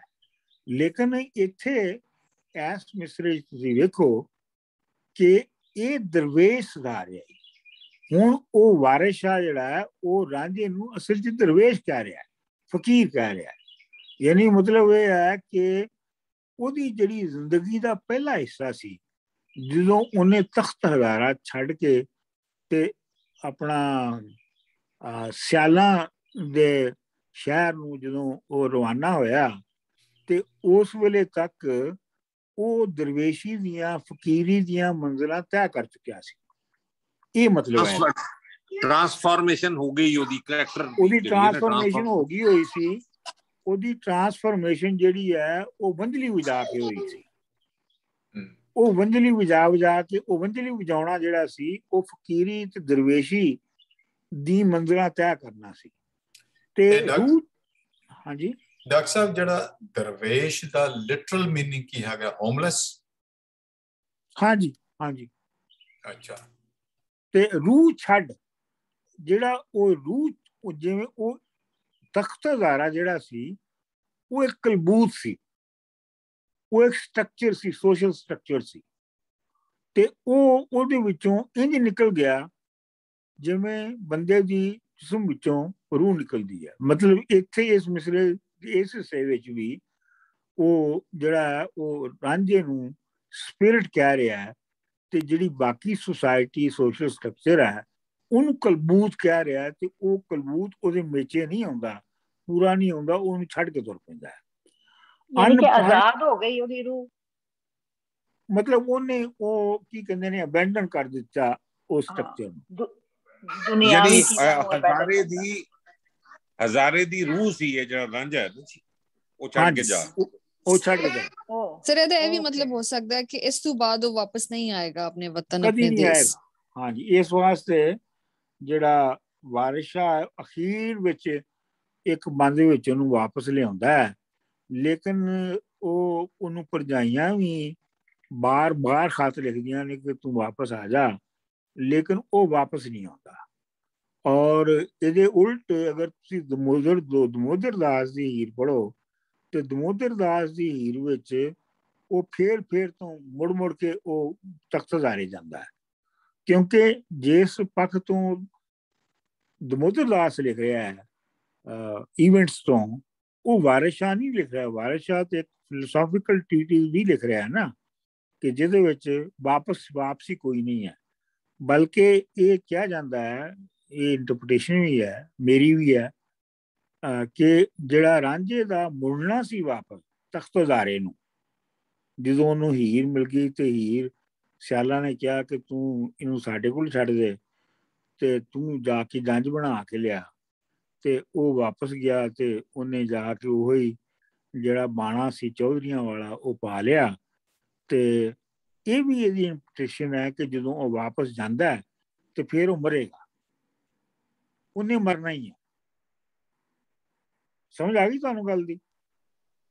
ਹਾਂਜੀ ਡਾਕਟਰ ਸਾਹਿਬ, ਇਹ ਇੱਕ ਮਿੰਟ, ਜਿਹੜੀ ਟ੍ਰਾਂਸਫੋਰਮੇਸ਼ਨ ਇਹਦੀ ਬੰਦੇ ਦੀ ਹੋਈ ਆ, that means ਉਹਦੇ ਚ ਪੀਰੀਅਡ ਸੀਗਾ ਬਿਟਵੀਨ ਕਿ ਉਹਨਾਂ ਨੇ ਉਹਨੂੰ ਕੱਢਿਆ ਕੀਤਾ ਔਰ ਫਿਰ ਉਹ ਗਿਆ ਵੰਜਲੀ ਵਜਾ ਕੇ? ਉਹ ਉਹਨੂੰ ਬਚਪਨ ਤੋਂ ਹੀ ਉਹ ਜਿਹੜਾ ਵੰਜਲੀ ਵਜਾਉਂਦਾ ਉਹ ਵਾਈ ਬੀਜੀ ਦਾ ਕੰਮ ਨਹੀਂ ਕਰਦਾ, ਮਤਲਬ ਉਹ ਇਕਨੋਮਿਕ ਪ੍ਰੋਡਕਸ਼ਨ ਦੇ ਵਿੱਚ ਹਿੱਸਾ ਨਹੀਂ ਲੈਂਦਾ। ਉਸ ਬੇਸਿਕਲੀ ਹਾਂਜੀ ਬੇਸਿਕਲੀ ਉਹ ਉਸ ਪੂਰੇ ਸੈਟਅਪ ਦਾ ਨਿਜ਼ਾਮ ਦਾ ਬਾਗੀ ਹੈ। ਹਾਂਜੀ ਹਾਂਜੀ ਹਾਂਜੀ ਹਾਂਜੀ ਬਿਲਕੁਲ ਬਿਲਕੁਲ।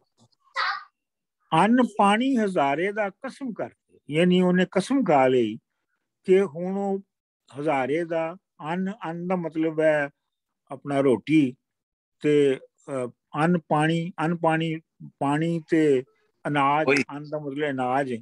ਉਹਨੇ ਕਸਮ ਖਾ ਲਈ ਕਿ ਮੈਂ ਹੁਣ ਇੱਥੋਂ ਦਾ ਅਨਾਜ ਜਾਂ ਪਾਣੀ ਨਹੀਂ ਪੀਵਾਂਗਾ। ਕਸ ਜੰਗ ਸਿਆਲ ਚਿਤਾਰੇ, ਚਿਤਾਰਨਾ ਦਾ ਮਤਲਬ ਹੁੰਦਾ ਹੈ ਚੇਤੇ ਵਿੱਚ ਰੱਖਣਾ, ਮਤਲਬ ਥਿੰਕਿੰਗ ਦੇ ਵਿੱਚ ਰੱਖਣਾ। ਕੀਤਾ ਰਿਜ਼ਕ ਤੇ ਆਪ ਉਦਾਸ ਰਾਂਝਾ, ਰਾਂਝੇ ਨੂੰ ਆਪ ਦਾ ਮਤਲਬ ਹੈ ਪਾਣੀ ਤੇ ਰਿਜ਼ਕ ਜਿਹੜਾ ਉਹ ਮਤਲਬ ਰਿਜ਼ਕ ਵੈਸੇ ਤਾਂ ਹੁੰਦਾ ਲਾਈਵਲੀਹੁੱਡ, ਲੇਕਿਨ ਇੱਥੇ ਮਤਲਬ ਹੈ ਰੋਟੀ, ਮਤਲਬ ਰੋਟੀ ਤੇ ਪਾਣੀ ਨੇ ਉਹਨੂੰ ਪਰੇਸ਼ਾਨ ਕਰ ਦਿੱਤਾ। ਚਲੋ ਚਲੀ ਹੀ ਜੀਉ ਪੁਕਾਰਿਆ ਹੀ, ਪਰ ਉਹਦਾ ਦਿਲ ਕਹਿ ਰਿਹਾ ਕਿ ਅੱਗੇ ਹੀ ਚੱਲ, ਹੁਣ ਤੂੰ ਪਿੱਛੇ ਨਹੀਂ ਮੁੜਨਾ।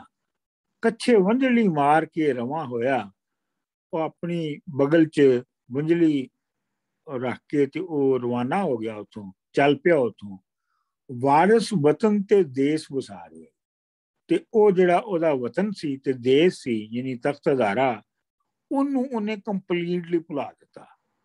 ਇਹ ਜਿਹੜੀ ਹੈ ਇਹ ਤੁਹਾਨੂੰ ਅੱਗੇ ਜਾ ਕੇ ਜਦੋਂ ਰਾਂਝਾ ਜੋਗੀ ਬਣ ਜਾਏਗਾ, ਬਣਨ ਦੀ ਮੰਜ਼ਿਲ ਤੇ ਜਾਏਗਾ, ਤੇ ਫਿਰ ਇਹ ਤੁਹਾਨੂੰ ਦੁਬਾਰਾ ਤੋਂ ਵਾਰਿਸ ਸ਼ਾਹ ਇਹ ਤੁਹਾਡੇ ਤੇ ਕਲੀਅਰ ਕਰੇਗਾ ਕਿ ਜਿਵੇਂ ਮੈਂ ਉਹ ਬੰਦ ਪੜਿਆ ਸੀ, ਰਾਂਝਾ ਆਖਦਾ ਖਿਆਲ ਨਾ ਪਾਓ ਮੇਰੇ, ਸ਼ੀ ਸੱਪ ਵਕੀਰ ਦਾ ਦੇਸ਼ ਕਿਹਾ, ਕੂੰਜਾਂ ਵਾਂਗ ਮਮੋਲਿਆਂ ਦੇਸ਼ ਛੱਡੇ, ਸਾਨੂੰ ਜ਼ਾਤ ਸਿਫਾਤ ਤੇ ਬੇਸ ਕਿਹਾ, ਜਿਹੜਾ ਵਤਨ ਤੇ ਜ਼ਾਤ ਦਾ ਧਿਆਨ ਰੱਖੇ, ਦੁਨੀਆਦਾਰ ਹੈ ਉਹ ਦਰਵੇਸ਼ ਕਿਹਾ। ਵਾਹ ਬਹੁਤ ਮਤਲਬ ਉਹਦਾ ਮਤਲਬ ਇਹ ਹੈਗਾ ਕਿ ਜਿਹੜੀ ਯੂਨੀਵਰਸਲ ਹਸਤੀ ਹੈ, ਤੁਸੀਂ ਯੂਨੀਵਰਸਲ ਹਸਤੀ ਦੇ ਨਾਲ ਜੁੜਨਾ ਹੈ।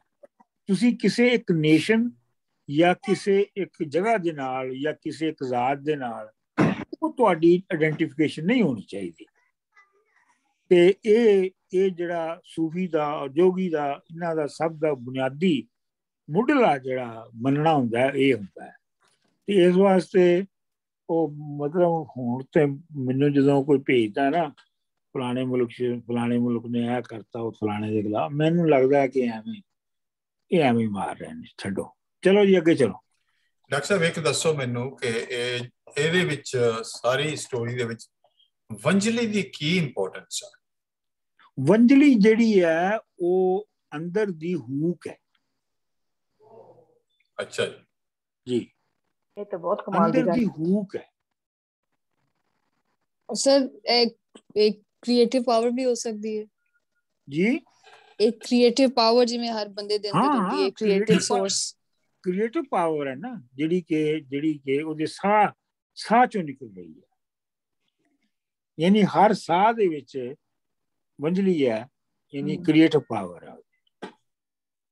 ਕਿਉਂਕਿ ਵੰਝਲੀ ਇਨਸਟਰੂਮੈਂਟ ਜਿਹੜਾ ਅਸੀਂ ਆਮ ਤੌਰ ਤੇ ਪਿੰਡਾਂ ਦੇ ਵਿੱਚ ਮਤਲਬ ਕਿ ਨੇਚਰ ਦੇ ਨਾਲ ਕਨੈਕਟਡ ਹੈ, ਔਰ ਵੰਝਲੀ ਮਤਲਬ ਦਰਿਆਵਾਂ ਜਾਂ ਖੇਤਾਂ ਦੇ ਵਿੱਚ ਲੋਕੀ ਵਜਾਉਂਦੇ ਨੇ। ਇਹਦੇ ਨਾਲ ਕੋਈ ਮਤਲਬ ਕੋਈ ਕੰਪਲਿਕੇਟਡ ਇਨਸਟਰੂਮੈਂਟ ਵੀ ਹੈ ਨਹੀਂ, ਪਰ ਇਹ ਬੜਾ ਬਹੁਤ ਬੇਸਿਕ ਇਨਸਟਰੂਮੈਂਟ ਹੈ ਔਰ ਨੇਚਰ ਦੇ ਨਾਲ ਬਹੁਤ ਜ਼ਿਆਦਾ ਕਨੈਕਸ਼ਨ ਹੈ ਇਸ ਚੀਜ਼ ਦਾ।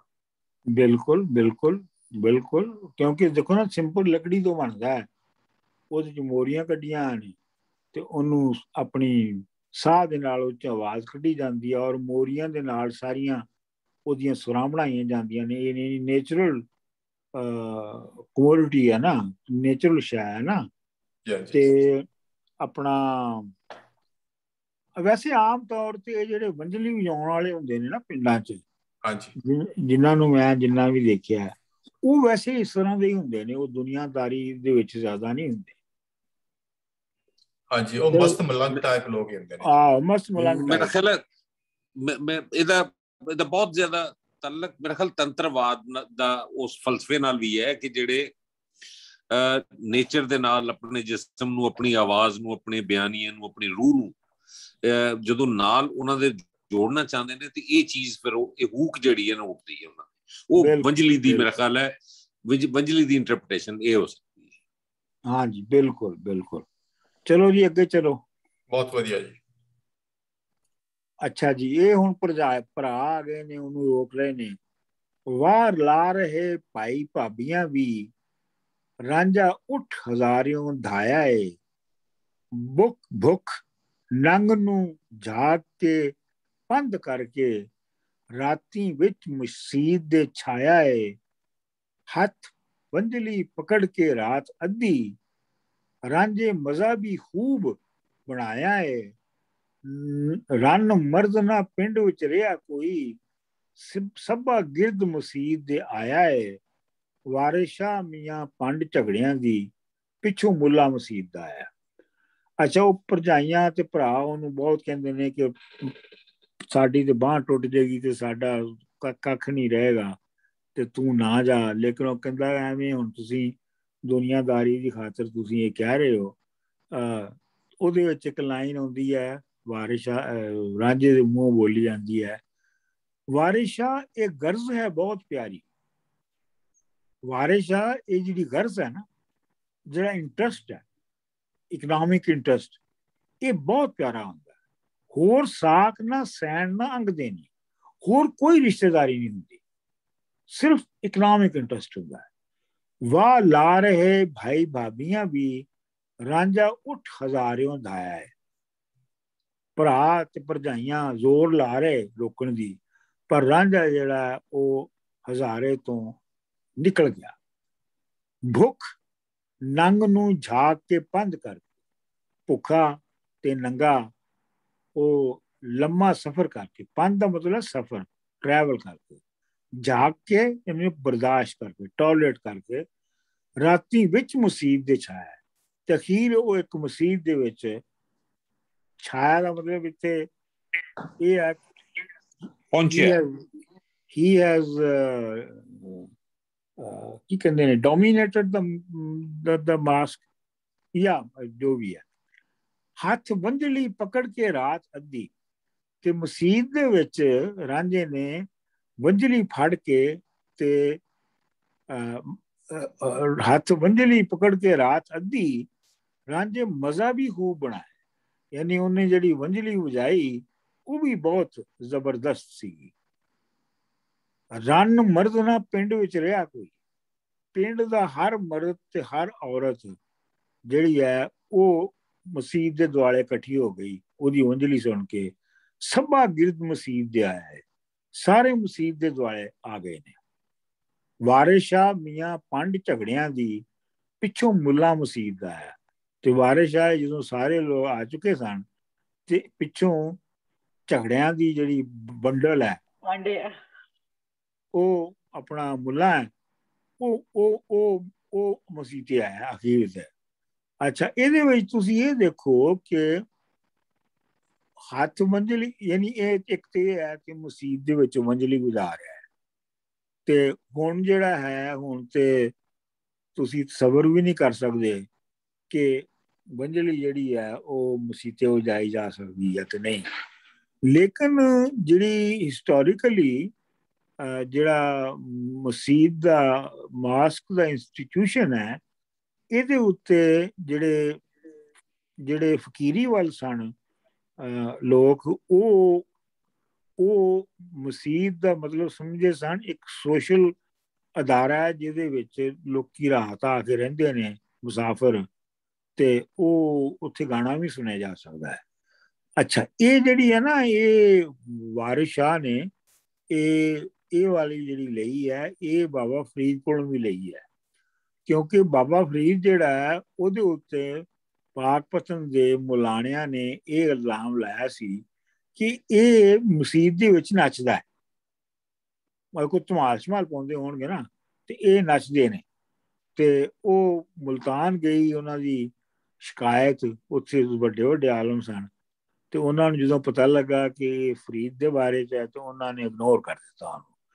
ਤੇ ਇਹ ਹੁਣ ਜਿਹੜਾ ਨਾ, ਫੇਰ ਵੇਖੋ ਤੁਸੀਂ, ਜਿਹੜਾ ਖਾਜਾ ਗੁਲਾਮ ਫਰੀਦ ਹੈ, ਜਿਹੜਾ 20ਵੀਂ ਸਦੀ ਵਿੱਚ ਮਰਿਆ, ਖਾਜਾ ਗੁਲਾਮ ਫਰੀਦ ਜਿਹੜਾ ਹੈ, ਉਹਦੇ ਬਾਰੇ ਦੇ ਵਿੱਚ ਤੇ ਬਿਲਕੁਲ ਪੱਕਾ ਲਿਖਿਆ ਹੋਇਆ ਕਿ ਉਹ ਮਸੀਤ ਵਿੱਚ ਬੈਠ ਕੇ ਕਲਾਸੀਕਲ ਰਾਗ ਸੁਣਦਾ ਸੀ।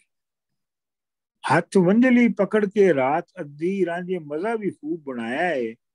ਤੇ ਹੁਣ ਦੇਖੋ ਉਹਦੀ ਜਿਹੜੀ ਵੰਝਲੀ ਹੈ, ਜਿਹੜੀ ਮੇਨ ਨੋਟ ਕਰਨ ਵਾਲੀ ਗੱਲ ਹੈ ਉਹ ਇਹ ਹੈ ਕਿ ਉਹਦੀ ਜਿਹੜੀ ਵੰਝਲੀ ਹੈ ਉਹ ਹਰ ਮਰਦ ਔਰਤ ਨੂੰ ਦਾ ਇਕੱਠ ਬਣਾ ਦਿੰਦੀ ਹੈ। ਕੋਈ ਐਸਾ ਔਰਤ ਮਰਦ ਨਹੀਂ ਹੈ ਜਿਹੜਾ ਉਹਦੀ ਵੰਝਲੀ ਸੁਣ ਕੇ ਉੱਥੇ ਨਾ ਆ ਗਿਆ ਹੋਵੇ। ਠੀਕ, ਇਹਦਾ ਮਤਲਬ ਹੈ ਕਿ ਉਹ ਖਲਕਤ ਦੀ ਆਵਾਜ਼ ਹੈ, ਉਹਦੀ ਜਿਹੜੀ ਵੰਝਲੀ ਹੈ ਉਹ ਉਹਦਾ ਆਪਣਾ ਹੀ ਸਾਹ ਨਹੀਂ ਹੈ, ਬਲਕਿ ਉਹ ਖਲਕਤ ਦਾ ਵੀ ਸਾਹ ਹੈ, ਬਾਕੀ ਜਹਾਨ ਦਾ ਵੀ ਉਹ ਸਾਹ ਹੈ। ਇੱਥੇ ਉਹ ਵੰਝਲੀ ਦਾ ਥੋੜਾ ਜਿਹਾ ਖਿਲਾਰ ਕਰ ਦਿੰਦੇ ਨੇ ਵਾਰਿਸ ਸ਼ਾਹ ਜੀ। ਤੇ ਆਪਣਾ ਹੁਣ ਮੁੱਲਾ ਜਿਹੜਾ ਹੈ ਉਹ ਬਿਲਕੁਲ ਪਿੰਡ ਦੇ ਆਮ ਲੋਕਾਂ ਦੇ ਉਲਟ ਹੈ, ਕਿਉਂਕਿ ਉਹ ਝਗੜਿਆਂ ਦੀ ਪੰਡ ਹੈ। ਪਹਿਲੇ ਜਿਹੜੇ ਲੋਕ ਆਏ ਨੇ ਉਹ ਯੂਨੀਫਾਈਡ ਕ੍ਰੀਏਟਿਵਿਟੀ ਦੇ ਸਿੰਬਲਸ ਨੇ, ਔਰ ਮੁੱਲਾ ਜਿਹੜਾ ਉਹ ਝਗੜੇ ਦਾ ਸਿੰਬਲ ਹੈ। ਚਲੋ ਜੀ ਅੱਗੇ। ਇਹ ਹੀ ਨਹੀਂ ਬਦਲਿਆ ਹਲੇ ਤੱਕ, ਮੁੱਲਾ ਜਿਹੜਾ ਨਾ ਹਲੇ ਤੱਕ ਨਹੀਂ ਬਦਲਿਆ ਉਦੋਂ ਦਾ। ਉਹਨੇ ਕਿਉਂ ਬਦਲਣਾ ਹੈ? ਜੀ ਉਹ ਹਲੇ ਤੱਕ ਵੀ ਝਗੜਿਆਂ ਦੀ ਪੰਡ ਹੀ ਹੈ। ਨਹੀਂ, ਉਹ ਤੇ ਇਹ ਹੈ ਨਾ ਕਿ ਉਹ ਤੇ ਪਰਪੈਚੁਅਲ ਹੈ ਨਾ, ਹਰ ਮਜ਼ਹਬ ਵਿੱਚ ਮੁੱਲਾ ਪੈਦਾ ਹੋ ਜਾਂਦਾ। ਹਾਂ ਬਿਲਕੁਲ ਸਹੀ। ਸਾਡੇ ਹੁਣ ਸਾਡੇ ਪੰਜਾਬ ਵਿੱਚ ਸਭ ਤੋਂ ਅਖੀਰ ਤੇ ਸਿੱਖੀਜ਼ਮ ਆਇਆ। ਆਹੋ, ਤੇ ਸਿੱਖੀਜ਼ਮ ਦੇ ਜਿਹੜੇ ਭਾਈ ਨੇ ਉਹ ਹੀ ਨੇ ਜਿਹੜੇ ਤੁਹਾਡੇ ਮੁੱਲਾ ਨੇ। ਬਿਲਕੁਲ ਐਗਜ਼ੈਕਟਲੀ। ਬਲਕਿ ਉਹ ਮੇਰਾ ਖਿਆਲ ਹੈ ਬਾਬਾ ਜੀ ਜੋ ਚਾਹੁੰਦੇ ਸੀ ਸਭ ਉਲਟ ਕਰ ਰਹੇ ਨੇ ਉਹਦਾ। ਬਿਲਕੁਲ ਬਿਲਕੁਲ। ਡਾਕਟਰ ਸਾਹਿਬ ਇੱਕ ਮੇਰਾ ਕੁਐਸਚਨ ਹੈ ਕਿ ਸਾਨੂੰ ਥੋੜੀ ਜਿਹੀ ਉਸ ਏਰੀਏ ਦੀ, ਜੰਗ ਦੀ, ਤਖਤ ਹਜ਼ਾਰੇ ਵਗੈਰਾ ਦੀ ਥੋੜੀ ਜਿਓਗ੍ਰਾਫੀਕਲ ਲੇਆਊਟ ਥੋੜੀ ਜਿਹੀ ਦੇ ਸਕਦੇ ਹੋ, ਸਾਨੂੰ ਸਮਝਾ ਸਕਦੇ ਹੋ ਕਿੱਦਾਂ, ਕੀ ਮਤਲਬ ਡਿਸਟੈਂਸ ਕਿੰਨਾ ਕੁ ਹੈ, ਕੀ ਆ ਚੀਜ਼ ਹੈ? ਜਿਹੜਾ ਨਾ ਝੰਗ ਹਾਂਜੀ, ਝੰਗ ਹੈਗਾ ਦਰਿਆਏ ਚਨਾਬ ਦੇ ਕੰਢੇ ਸ਼ਹਿਰ। ਠੀਕ ਹੈ ਜੀ। ਆਪਣਾ ਇਹ ਕਿੰਨਾ ਹੋਏਗਾ? ਫਲੈਟ ਏਰੀਆ, ਬਿਲਕੁਲ ਫਲੈਟ ਏਰੀਆ। ਤੇ ਇਹ ਲਾਹੌਰ ਤੋਂ ਕਿੰਨੀ ਦੂਰ ਹੋਏਗਾ? ਲਾਹੌਰ ਤੋਂ ਹੈਗਾ ਜੀ, ਗੋਜਰਾ ਹੋਇਆ ਤੁਹਾਡਾ 150 ਕਿਲੋਮੀਟਰ ਤੇ 150 ਤੋਂ ਅੱਗੇ 200 ਕਿਲੋਮੀਟਰ ਹੈ। ਮਤਲਬ 100 ਮੀਲ, 250 ਹੋਏ ਲਾਹੌਰ ਤੋਂ। ਤੇ ਉੱਥੋਂ ਫਿਰ ਜਿਹੜਾ ਤਖਤ ਹਜ਼ਾਰਾ ਹੈ ਉਹ ਜ਼ਿਲ੍ਹਾ ਸਰਗੋਦਾ ਦੇ ਵਿੱਚ। ਹਾਂਜੀ, ਉਹਨਾਂ ਦਾ ਕਿੰਨਾ ਡਿਸਟੈਂਸ ਆਪਸ ਚ ਹੈ? ਉਹ ਫਾਸਲਾ ਜ਼ਰਾ ਥੋੜਾ ਹੈ, ਮੇਰੇ ਖਿਆਲ 150 ਕਿਲੋਮੀਟਰ ਹੋਏਗਾ, ਉਹ ਵੀ 100 ਮੀਲ ਹੀ ਹੋਣਾ। ਮੇਰੇ ਖਿਆਲ ਇਸ ਤੋਂ ਵੀ ਘੱਟ ਹੀ ਹੋਏਗਾ। ਇਸ ਤੋਂ ਘੱਟ ਹੋਣਾ ਬਿਲਕੁਲ ਸਹੀ। ਕਿਉਂਕਿ ਝੰਗ ਤੇ ਸਰਗੋਦਾ ਨੇਬਰਿੰਗ ਡਿਸਟ੍ਰਿਕਟ ਨਾਲ ਡਿਸਟ੍ਰਿਕਟ ਨੇ ਨਾਲ। ਬਿਲਕੁਲ। ਤੇ ਉਹਨਾਂ ਦੇ ਵਿਚਕਾਰ ਦੀ ਆਪਣੇ ਰਿਵਰ ਚਨਾਬ ਵਿੱਚ ਦੀ ਜਾਂਦਾ ਉਹਨਾਂ ਦੇ? ਨਹੀਂ, ਚਨਾਬ ਜਿਹੜਾ ਵਗਦਾ ਹੈ ਉਹ ਤੇ ਝੰਗ ਦੇ ਨਾਲ ਵਗਦਾ ਹੈ ਨਾ। ਮਤਲਬ ਦੋਵੇਂ ਦਰਿਆ ਦੇ ਇੱਕੋ ਪਾਸੇ ਨੇ ਦੋਵੇਂ ਸ਼ਹਿਰ ਪਿੰਡ? ਨਹੀਂ, ਇੱਕ ਤਾਂ ਦਰਿਆ ਦੇ ਉੱਤੇ, ਦੂਜਾ ਦਰਿਆ ਤੋਂ ਬਹੁਤ ਦੂਰ ਹੈ। ਅੱਛਾ, ਕਿਉਂਕਿ ਉਹਦੇ ਨਾਲ ਦੇਖੋ ਨਾ, ਜਿਹੜੀ ਸਿਆਲ ਨੇ ਉਹ ਜਿਹੜੇ ਨੇ ਉਹ ਹਾਰਡ ਬਰੀਡਿੰਗ ਕਰਦੇ ਨੇ, ਮੱਝਾਂ ਗਾਵਾਂ ਪਾਲਦੇ ਨੇ। ਹਾਂਜੀ। ਤੇ ਜਿਹੜੇ ਰਾਂਝੇ ਦਾ ਜਿਹੜਾ ਵਤਨ ਹੈ ਤਖਤਾਦਾਰਾ, ਉੱਥੇ ਖੇਤੀਬਾੜੀ ਹੁੰਦੀ ਹੈ। ਅੱਛਾ, ਹਾਂਜੀ, ਇਹ ਫਰਕ ਹੈ ਦੋਵਾਂ ਦੀ ਇਕਾਨਮੀ ਦਾ। ਠੀਕ ਹੈ ਜੀ। ਚਲੋ ਜੀ ਅੱਗੇ ਆ ਗਿਆ ਜੀ 9 ਨੰਬਰ। ਅੱਛਾ ਜੀ। ਮੁੱਲਾ ਆਖਿਆ ਚੁੰਡਿਆਂ ਵੇਖਦਿਆਂ ਹੀ, ਗੈਰ ਸ਼ਰਅ ਤੂੰ ਕੌਣ ਹੈ, ਦੂਰ ਹੋਏ ਇੱਥੇ ਲੁੱਚਿਆਂ ਦੀ ਕਾਈ ਜਾ ਨਹੀਂ, ਪਟੇ ਦੂਰ ਕਰ ਹੱਕ ਮਨਜ਼ੂਰ ਹੋ ਓਏ, ਅਨਲ ਹੱਕ ਕਹਾ ਨਾ ਕਿਬਰ ਕਰਕੇ, ਉੜਕ ਮਰੇਗਾ ਵਾਂਗ ਮਨਸੂਰ ਹੋਏ, ਵਾਰਿਸ਼ਾ ਨਾ ਹਿੰਗ ਦੀ ਬਾਸ ਛਿਪਦੀ, ਭਾਵੇਂ ਰਸਮ ਸੀ ਵਿੱਚ ਕਫੂਰ। ਮੁੱਲਾ ਆਖਿਆ ਚੂੜੀਆਂ ਦਾ ਮਤਲਬ ਵਾਲ, ਉਹਦੇ ਸਿਰ ਦੇ ਵਾਲ।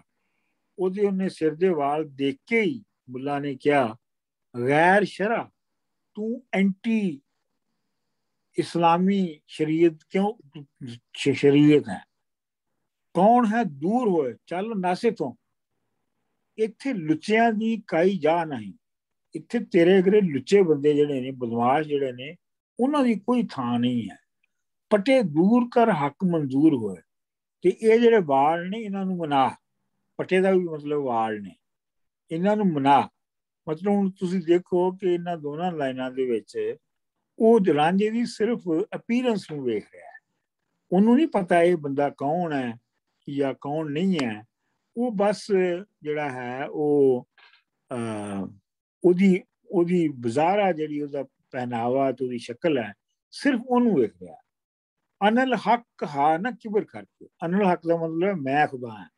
ਇਹ ਮਨਸੂਰ ਨੇ ਕਿਹਾ ਸੀਗਾ ਤੇ ਉਹਨੂੰ ਫਾਇਲ ਲਾਤਾ ਗਿਆ ਸੀ, ਤੇ ਤੂੰ ਕਿਬਰ ਕਰਕੇ, ਗਰੂਰ ਕਰਕੇ, ਐਰੋਗੈਂਸ ਦੇ ਵਿੱਚ ਤੂੰ ਅਨਲ ਹੱਕ ਨਾ ਕਹਿ, ਉੜਕ ਮਰੇਗਾ ਵਾਂਗ ਮਨਸੂਰ ਹੋਏ, ਤੇ ਤੂੰ ਨਹੀਂ ਤੇ ਤੇਰੀ ਮੌਤ ਵੀ ਇੰਜੀ ਹੋਣੀ ਆ ਜਿਵੇਂ ਮਨਸੂਰ ਦੀ ਹੋਈ ਸੀ।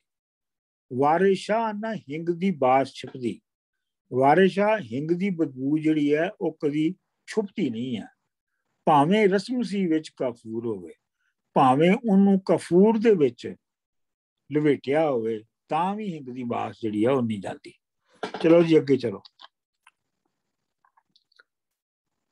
ਇਹ ਹੁਣ ਰਾਂਝਾ ਉਹਨੂੰ ਕਹਿੰਦਾ ਹੈ, ਦਾੜੀ ਸ਼ੇਖ ਦੀ ਅਮਲ ਸ਼ੈਤਾਨ ਵਾਲੇ, ਕਿਆ ਰਾਣਿਓ ਜਾਂਦਿਆਂ ਰਾਹੀਆਂ ਨੂੰ, ਅੱਗੇ ਕੱਢ ਕੁਰਾਨ ਤੇ ਬਹਿ ਮਿੰਬਰ, ਕਿਆ ਅੱਡਿਓ ਮਕਰ ਦੀਆਂ ਫਾਈਆਂ ਨੂੰ, ਇਸ ਪਲੀਤ ਤੇ ਪਾਕ ਦਾ ਕਰੋ ਵਾਕਫ, ਅਸੀਂ ਜਾਣੀਏ ਸ਼ਰਾ ਗਵਾਈਆਂ ਨੂੰ, ਜਿਹੜੇ ਥਾਂ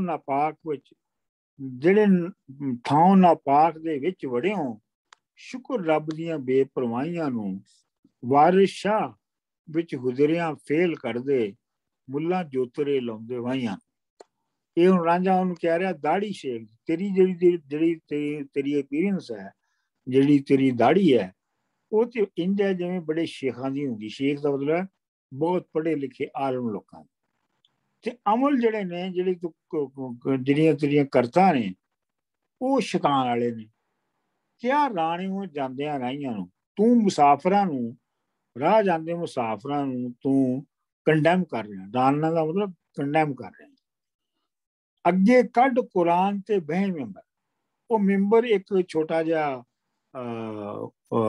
ਢਾਂਚਾ ਹੁੰਦਾ ਜਿਹੜਾ ਮਸੀਤ 'ਚ ਰੱਖਿਆ, ਜਿਹਦੇ ਉੱਤੇ ਖੜਾ ਬਹਿ ਕੇ ਜਾਂ ਖੜੇ ਹੋ ਕੇ ਜਿਹੜਾ ਮੌਲਵੀ ਨੇ ਉਹ ਆਵਾਜ਼ ਕਰਦੇ ਨੇ, ਤੇ ਤੂੰ ਇਹ ਮਿੰਬਰ ਤੇ ਬਹਿ ਕੇ, ਮਿੰਬਰ 'ਚ ਉਹ ਲੱਕੜੀ ਦਾ ਸਟਰਕਚਰ ਹੁੰਦਾ ਨਾ, ਉੱਤੇ ਬਹਿ ਕੇ ਪੋਡੀਅਮ ਕਹਿ ਸਕਦੇ, ਪੋਡੀਅਮ ਕਹਿ ਸਕਦੇ ਹਾਂ, ਬਿਲਕੁਲ। ਉਹਨੂੰ ਤੁਸੀਂ ਰੱਖ ਕੇ ਤੇ ਸਾਹਮਣੇ ਕੁਰਾਨ ਖੋਲਣਾ ਹੈ। ਇਹ ਜਿਹੜਾ ਤੇਰਾ ਕੁਰਾਨ ਖੋਲਣਾ ਹੈ, ਇਹ ਮਕਰ ਦੀ ਫਾਈ ਹੈ। ਇਹ ਚੀਟਿੰਗ ਦੇ ਵਾਸਤੇ ਤੂੰ ਇੰਟਰੈਪ ਬਣਾਇਆ। ਇਸ ਪਲੀਤ ਤੇ ਪਾਕ ਦਾ ਕਰੋ ਵਾਕਫ, ਅਸੀਂ ਜਾਣੀਏ ਸ਼ਰਾ ਗਵਾਈਆਂ, ਕਿ ਤੂੰ ਸ਼ਰੀਅਤ ਦੇ ਲਿਹਾਜ਼ ਨਾਲ ਦੱਸ ਨਾ ਮੈਨੂੰ ਕਿ ਇਹ ਪਾਕ ਤੇ ਪਲੀਤ ਦੇ ਵਿੱਚ ਫਰਕ ਕੀ ਹੁੰਦਾ ਹੈ, ਤੂੰ ਸ਼ਰਾ ਦੇ ਹਵਾਲੇ ਨਾਲ ਦੱਸ। ਜਿਹੜੇ ਥਾਂ ਨਾਪਾਕ ਦੇ ਵਿੱਚ ਵੜੇ ਹੋ, ਅੱਛਾ ਜਿਹੜੇ ਤੂੰ ਪੋਲੂਟਡ ਥਾਂ 'ਚ ਵੜੇ ਆ, ਇਹਦੇ ਹੁਣ ਕਈ ਮਾਇਨੇ ਕੀਤੇ ਜਾਂਦੇ ਨੇ। ਇਹਦਾ ਇਹ ਮਾਇਨਾ ਵੀ ਕੀਤਾ ਜਾਂਦਾ ਕਿ ਮਾਂ ਦੇ ਪੇਟ ਵਿੱਚ, ਇਹਦਾ ਇਹ ਵੀ ਮਾਇਨਾ ਕੀਤਾ ਜਾਂਦਾ ਕਿ ਜਿਹੜੇ ਹੋਮੋਸੈਕਸੁਅਲਿਟੀ ਕਰਦੇ ਨੇ ਮੁਲਾਣੇ, ਇਹ ਉਹਨਾਂ ਵੱਲ ਇਸ਼ਾਰਾ ਹੈ, ਕਿਉਂਕਿ ਅਗਲਾ ਮਿਸਰਾ ਉਹੀ ਹੈ, ਜਿਹੜੇ ਥਾਂ ਨਾਪਾਕ ਦੇ ਵਿੱਚ ਵੜੇ ਹੋ, ਸ਼ੁਕਰ ਰੱਬ ਦੀਆਂ ਬੇਪਰਵਾਹੀਆਂ ਨੂੰ। ਇਹ ਤੇ ਰੱਬ ਹੈ ਜਿਹੜਾ ਕਿ ਬੇਪਰਵਾਹ ਹੈ, ਤੈਨੂੰ ਸਜ਼ਾ ਨਹੀਂ ਉਸ ਵੇਲੇ ਦਿੰਦਾ, ਵੈਸੇ ਤੂੰ ਤੇ ਗੰਦ ਦੇ ਵਿੱਚ ਹੀ ਵੜਨਾ ਹੈ। ਵਾਰਿਸ ਸ਼ਾਹ ਵਿੱਚ ਹੁਜਰਿਆਂ ਫੇਲ ਕਰਦੇ। ਵਾਰਿਸ ਸ਼ਾਹ ਹੁਜਰੇ ਹੁੰਦੇ ਨੇ, ਮਸੀਤ ਦੇ ਨਾਲ ਛੋਟੇ ਛੋਟੇ ਕਮਰੇ ਬਣੇ ਹੁੰਦੇ ਨੇ, ਜਿਨ੍ਹਾਂ 'ਚ ਮਲਾਣੇ ਲੋਕ ਤੇ ਉਹਨਾਂ ਦੇ ਸ਼ਾਗਿਰਦ ਰਹਿੰਦੇ ਨੇ, ਉਹਨਾਂ ਨੂੰ ਹੁਜਰਾ ਕਹਿੰਦੇ ਨੇ। ਵਾਰਿਸ ਸ਼ਾਹ ਵਿੱਚ ਹੁਜਰਿਆਂ ਫੇਲ ਕਰਦੇ। ਫੇਲ ਕਰਨ ਦਾ ਮਤਲਬ ਹੈ ਪ੍ਰੈਕਟਿਸ ਹੋਮੋਸੈਕਸੁਅਲਿਟੀ। ਮੁੱਲਾ ਜੋਤਰੇ ਲਾਉਂਦੇ ਵਾਹੀਆਂ, ਤੇ ਮੁੱਲਾ ਜਿਹੜੇ ਨੇ, ਮੁੱਲਾਂ ਦੇ ਵਾਈ ਦੇ ਜੋਤਰੇ ਇਹੋ ਹੀ ਨੇ। ਮਤਲਬ ਜਿਹੜਾ ਜੋਤਰਾ ਹੈ, ਪਹਿਲੇ ਤੁਸੀਂ ਜੋਤਰੇ ਨੂੰ ਸਮਝੋ ਕੀ ਹੈ।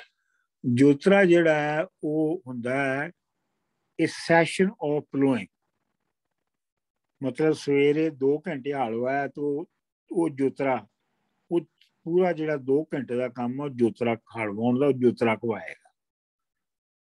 ਤੇ ਜਿਹੜੇ ਇੱਥੇ ਕਹਿ ਰਹੇ ਨੇ ਕਿ ਜਿਹੜੇ ਮੁਲਾਣੇ ਨੇ, ਇਹਨਾਂ ਦੇ ਜੋਤਰੇ ਇਹ ਨੇ ਕਿ ਇਹ ਮੁੰਡਿਆਂ ਦੇ ਨਾਲ ਫੇਲ ਕਰਦੇ ਨੇ, ਮੁੰਡਿਆਂ ਦੇ ਨਾਲ ਇਹ ਜੋ ਵੀ ਕਰਦੇ ਨੇ। ਠੀਕ ਹੈ ਜੀ, ਅੱਗੇ ਚਲੋ। ਬਾਸ ਆਸ ਨਹੀਂ ਹੈ, ਇਹ ਬਾਸ ਹੈ। ਬਾਸ ਹਲਵਿਆਂ ਦੀ ਖਬਰ ਮੁਰਦਿਆਂ ਦੀ, ਨਾਲ ਦਵਾਈ ਦੇ ਜੀਉਂਦੇ ਮਾਰਦੇ ਹੋ।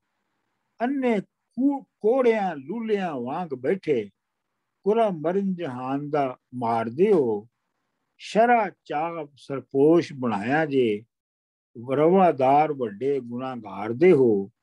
ਵਾਰਿਸ ਸ਼ਾਹ ਮੁਸਾਫਰਾਂ ਆਇਆਂ ਨੂੰ, ਚਲੋ ਚਲੀ ਹੀ ਪੈ ਪੁਕਾਰ ਦਿਓ। ਬਾਸ ਹਲਵਿਆਂ ਦੀ, ਤੁਹਾਨੂੰ ਹਰ ਵੇਲੇ ਹਲਵਿਆਂ ਦੀ ਖੁਸ਼ਬੂ ਆਉਂਦੀ ਰਹਿੰਦੀ ਹੈ, ਖਬਰ ਮੁਰਦਿਆਂ ਦੀ, ਤੇ ਤੁਹਾਨੂੰ ਇਹ ਰਹਿੰਦੇ ਆ ਕਿ ਕਿਹੜਾ ਮਰਿਆ ਅੱਜ, ਕਿਉਂਕਿ ਜਦੋਂ ਤੁਸੀਂ ਉਹਦੇ ਮਰਨ ਤੇ ਜਾਓਗੇ ਤੇ ਉਹਦੇ ਉੱਤੇ ਦੁਆਵਾਂ ਪੜ੍ਹੋਗੇ ਤੇ ਤੁਹਾਨੂੰ ਪੈਸੇ ਮਿਲਣਗੇ, ਇਸ ਲਈ ਤੁਸੀਂ ਮੁਰਦਿਆਂ ਦਾ ਹਿਸਾਬ ਰੱਖਦੇ ਹੋ, ਨਾਲ ਦਵਾਈ ਦੇ ਜੀਉਂਦੇ ਮਾਰਦੇ ਹੋ। ਤੇ ਤੁਸੀਂ ਜਿਹੜੀਆਂ ਸਾਰੀਆਂ ਦੁਆਵਾਂ ਕਰਦੇ ਹੋ, ਉਹਨਾਂ ਦਾ ਇਹੋ ਹੀ ਮਤਲਬ ਹੁੰਦਾ ਕਿ ਕੋਈ ਮਰੇ ਤੇ ਕੋਈ ਜੀਵੇ, ਕਿਉਂਕਿ ਤੁਹਾਨੂੰ ਮਰਨ ਤੇ ਵੀ ਪੈਸੇ ਮਿਲਦੇ ਨੇ ਤੇ ਜੀਣ ਤੇ ਵੀ ਮਿਲਦੇ ਨੇ। ਅੰਨੇ ਕੋੜਿਆਂ ਲੂਲਿਆਂ ਵਾਂਗ ਬੈਠੇ, ਅੰਨਾ ਤੇ ਬਲਾਈਂਡ ਹੈ, ਤੇ ਕੋੜਾ ਜਿਹੜਾ ਕੀ ਉਹਨੂੰ ਕਹਿੰਦੇ ਨੇ, ਕੋੜਾ ਜਿਹੜਾ ਹੁੰਦਾ ਹੈ ਕੀ ਉਹਨੂੰ ਹੁੰਦੀ ਹੈ ਬਿਮਾਰੀ, ਲੈਪਰ ਹਾਂ ਲੈਪਰਸੀ, ਹਾਂਜੀ। ਲੂਲੇ ਹੋ ਜਿਹੜੇ ਜਿਨ੍ਹਾਂ ਦੀਆਂ ਲੱਤਾਂ ਨਾਲ ਕੰਮ ਕਰਦੀਆਂ ਹੋ।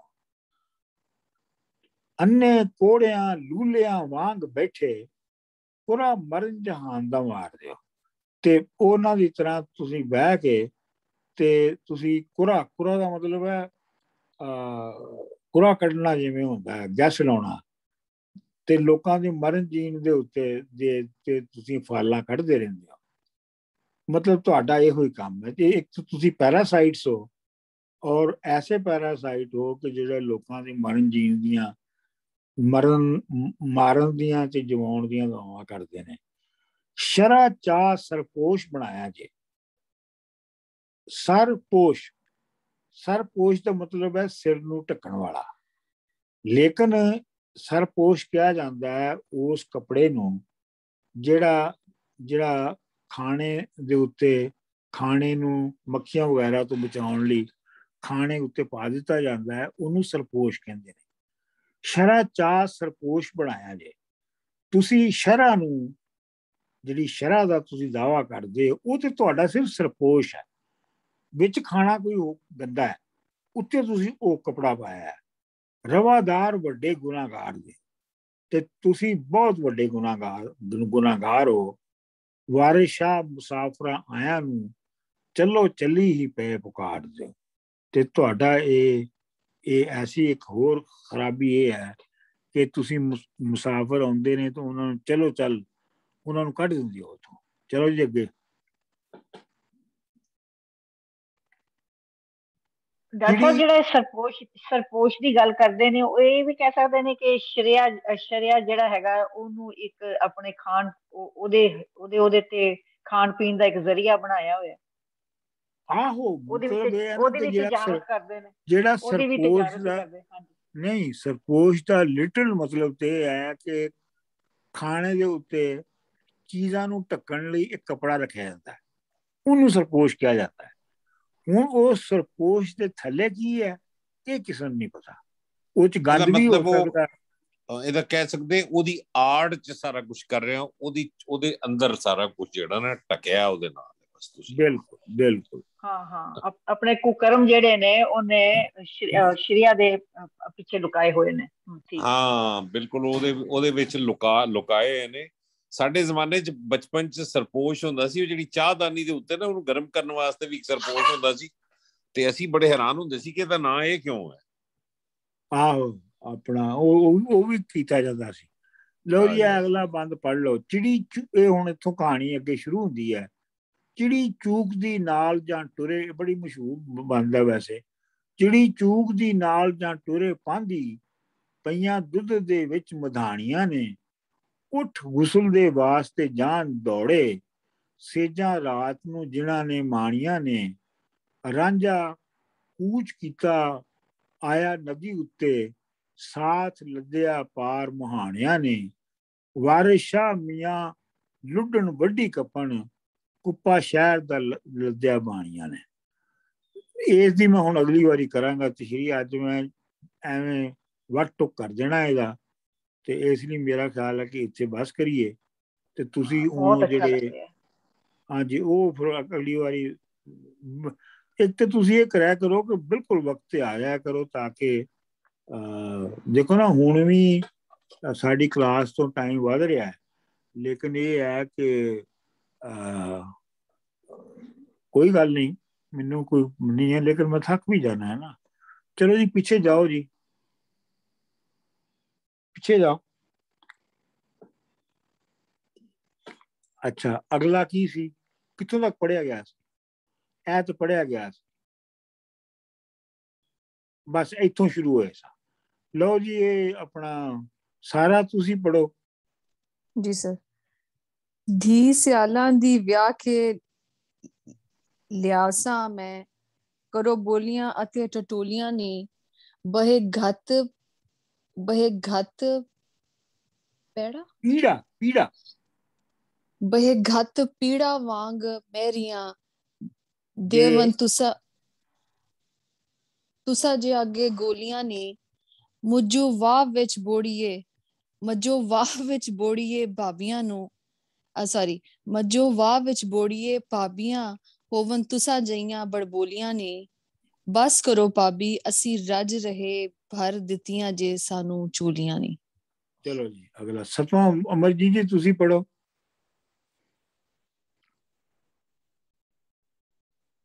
ਅਮਰਜੀਤ ਜੀ।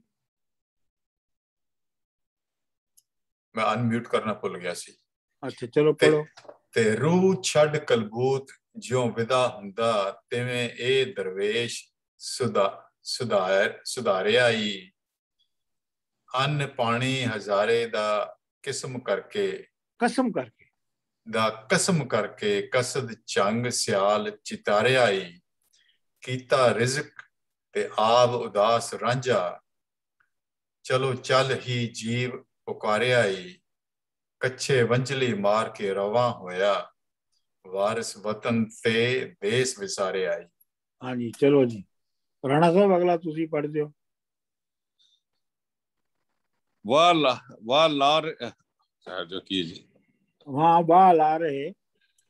ਲਾ ਰਹੇ ਭਾਈ ਭਾਬੀਆਂ ਵੀ, ਰਾਂਝਾ ਉੱਠ ਹਜ਼ਾਰਿਓਂ ਧਾਇਆ ਏ, ਭੁੱਖ ਨੰਗ ਨੂੰ ਝਾਕ ਕੇ ਪੰਧ ਕਰਕੇ, ਰਾਤੀ ਵਿੱਚ ਮਸੀਤ ਦੇ ਛਾਇਆ ਏ, ਹੱਥ ਵੰਝਲੀ ਪਕੜ ਕੇ ਰਾਤ ਅੱਧੀ, ਰਾਂਝੇ ਮਜ਼ਾ ਵੀ ਖੂਬ ਬਣਾਇਆ ਏ, ਰੰਨ ਮਰਦ ਨਾ ਪਿੰਡ ਵਿੱਚ ਰਿਹਾ ਕੋਈ, ਸਭਾ ਗਿਰਦ ਮਸੀਤ ਦੇ ਆਇਆ ਏ, ਵਾਰਿਸ ਸ਼ਾਹ ਮੀਆਂ ਪੰਡ ਝਗੜਿਆਂ ਦੀ, ਪਿੱਛੋਂ ਮੁੱਲਾ ਮਸੀਤ ਦਾ ਆਇਆ ਏ। ਹਾਂਜੀ ਚਲੋ ਜੀ ਆਪਣਾ ਅਗਲਾ ਪੜੋ ਜੀ। ਬੀਬਾ ਜੀ ਅਗਲਾ ਪੜੋ। ਅੱਛਾ ਜੀ। ਮੁੱਲਾ ਆਖਿਆਂ ਚ ਵਣੀਆਂ, ਨਹੀਂ ਚੂਣੀਆਂ ਮੁੱਲਾ ਆਖਿਆ ਚੂਣੀਆਂ ਅੱਛਾ ਚਵਣੀਆਂ ਲਿਖਿਆ। ਮੁੱਲਾ ਆਖਿਆ ਚੁਣੀਆਂ ਵੇਖਦਿਆਂ ਹੀ ਗੈਰ ਸ਼ਰਾ ਤੂੰ ਕੌਣ ਹੈ ਦੂਰ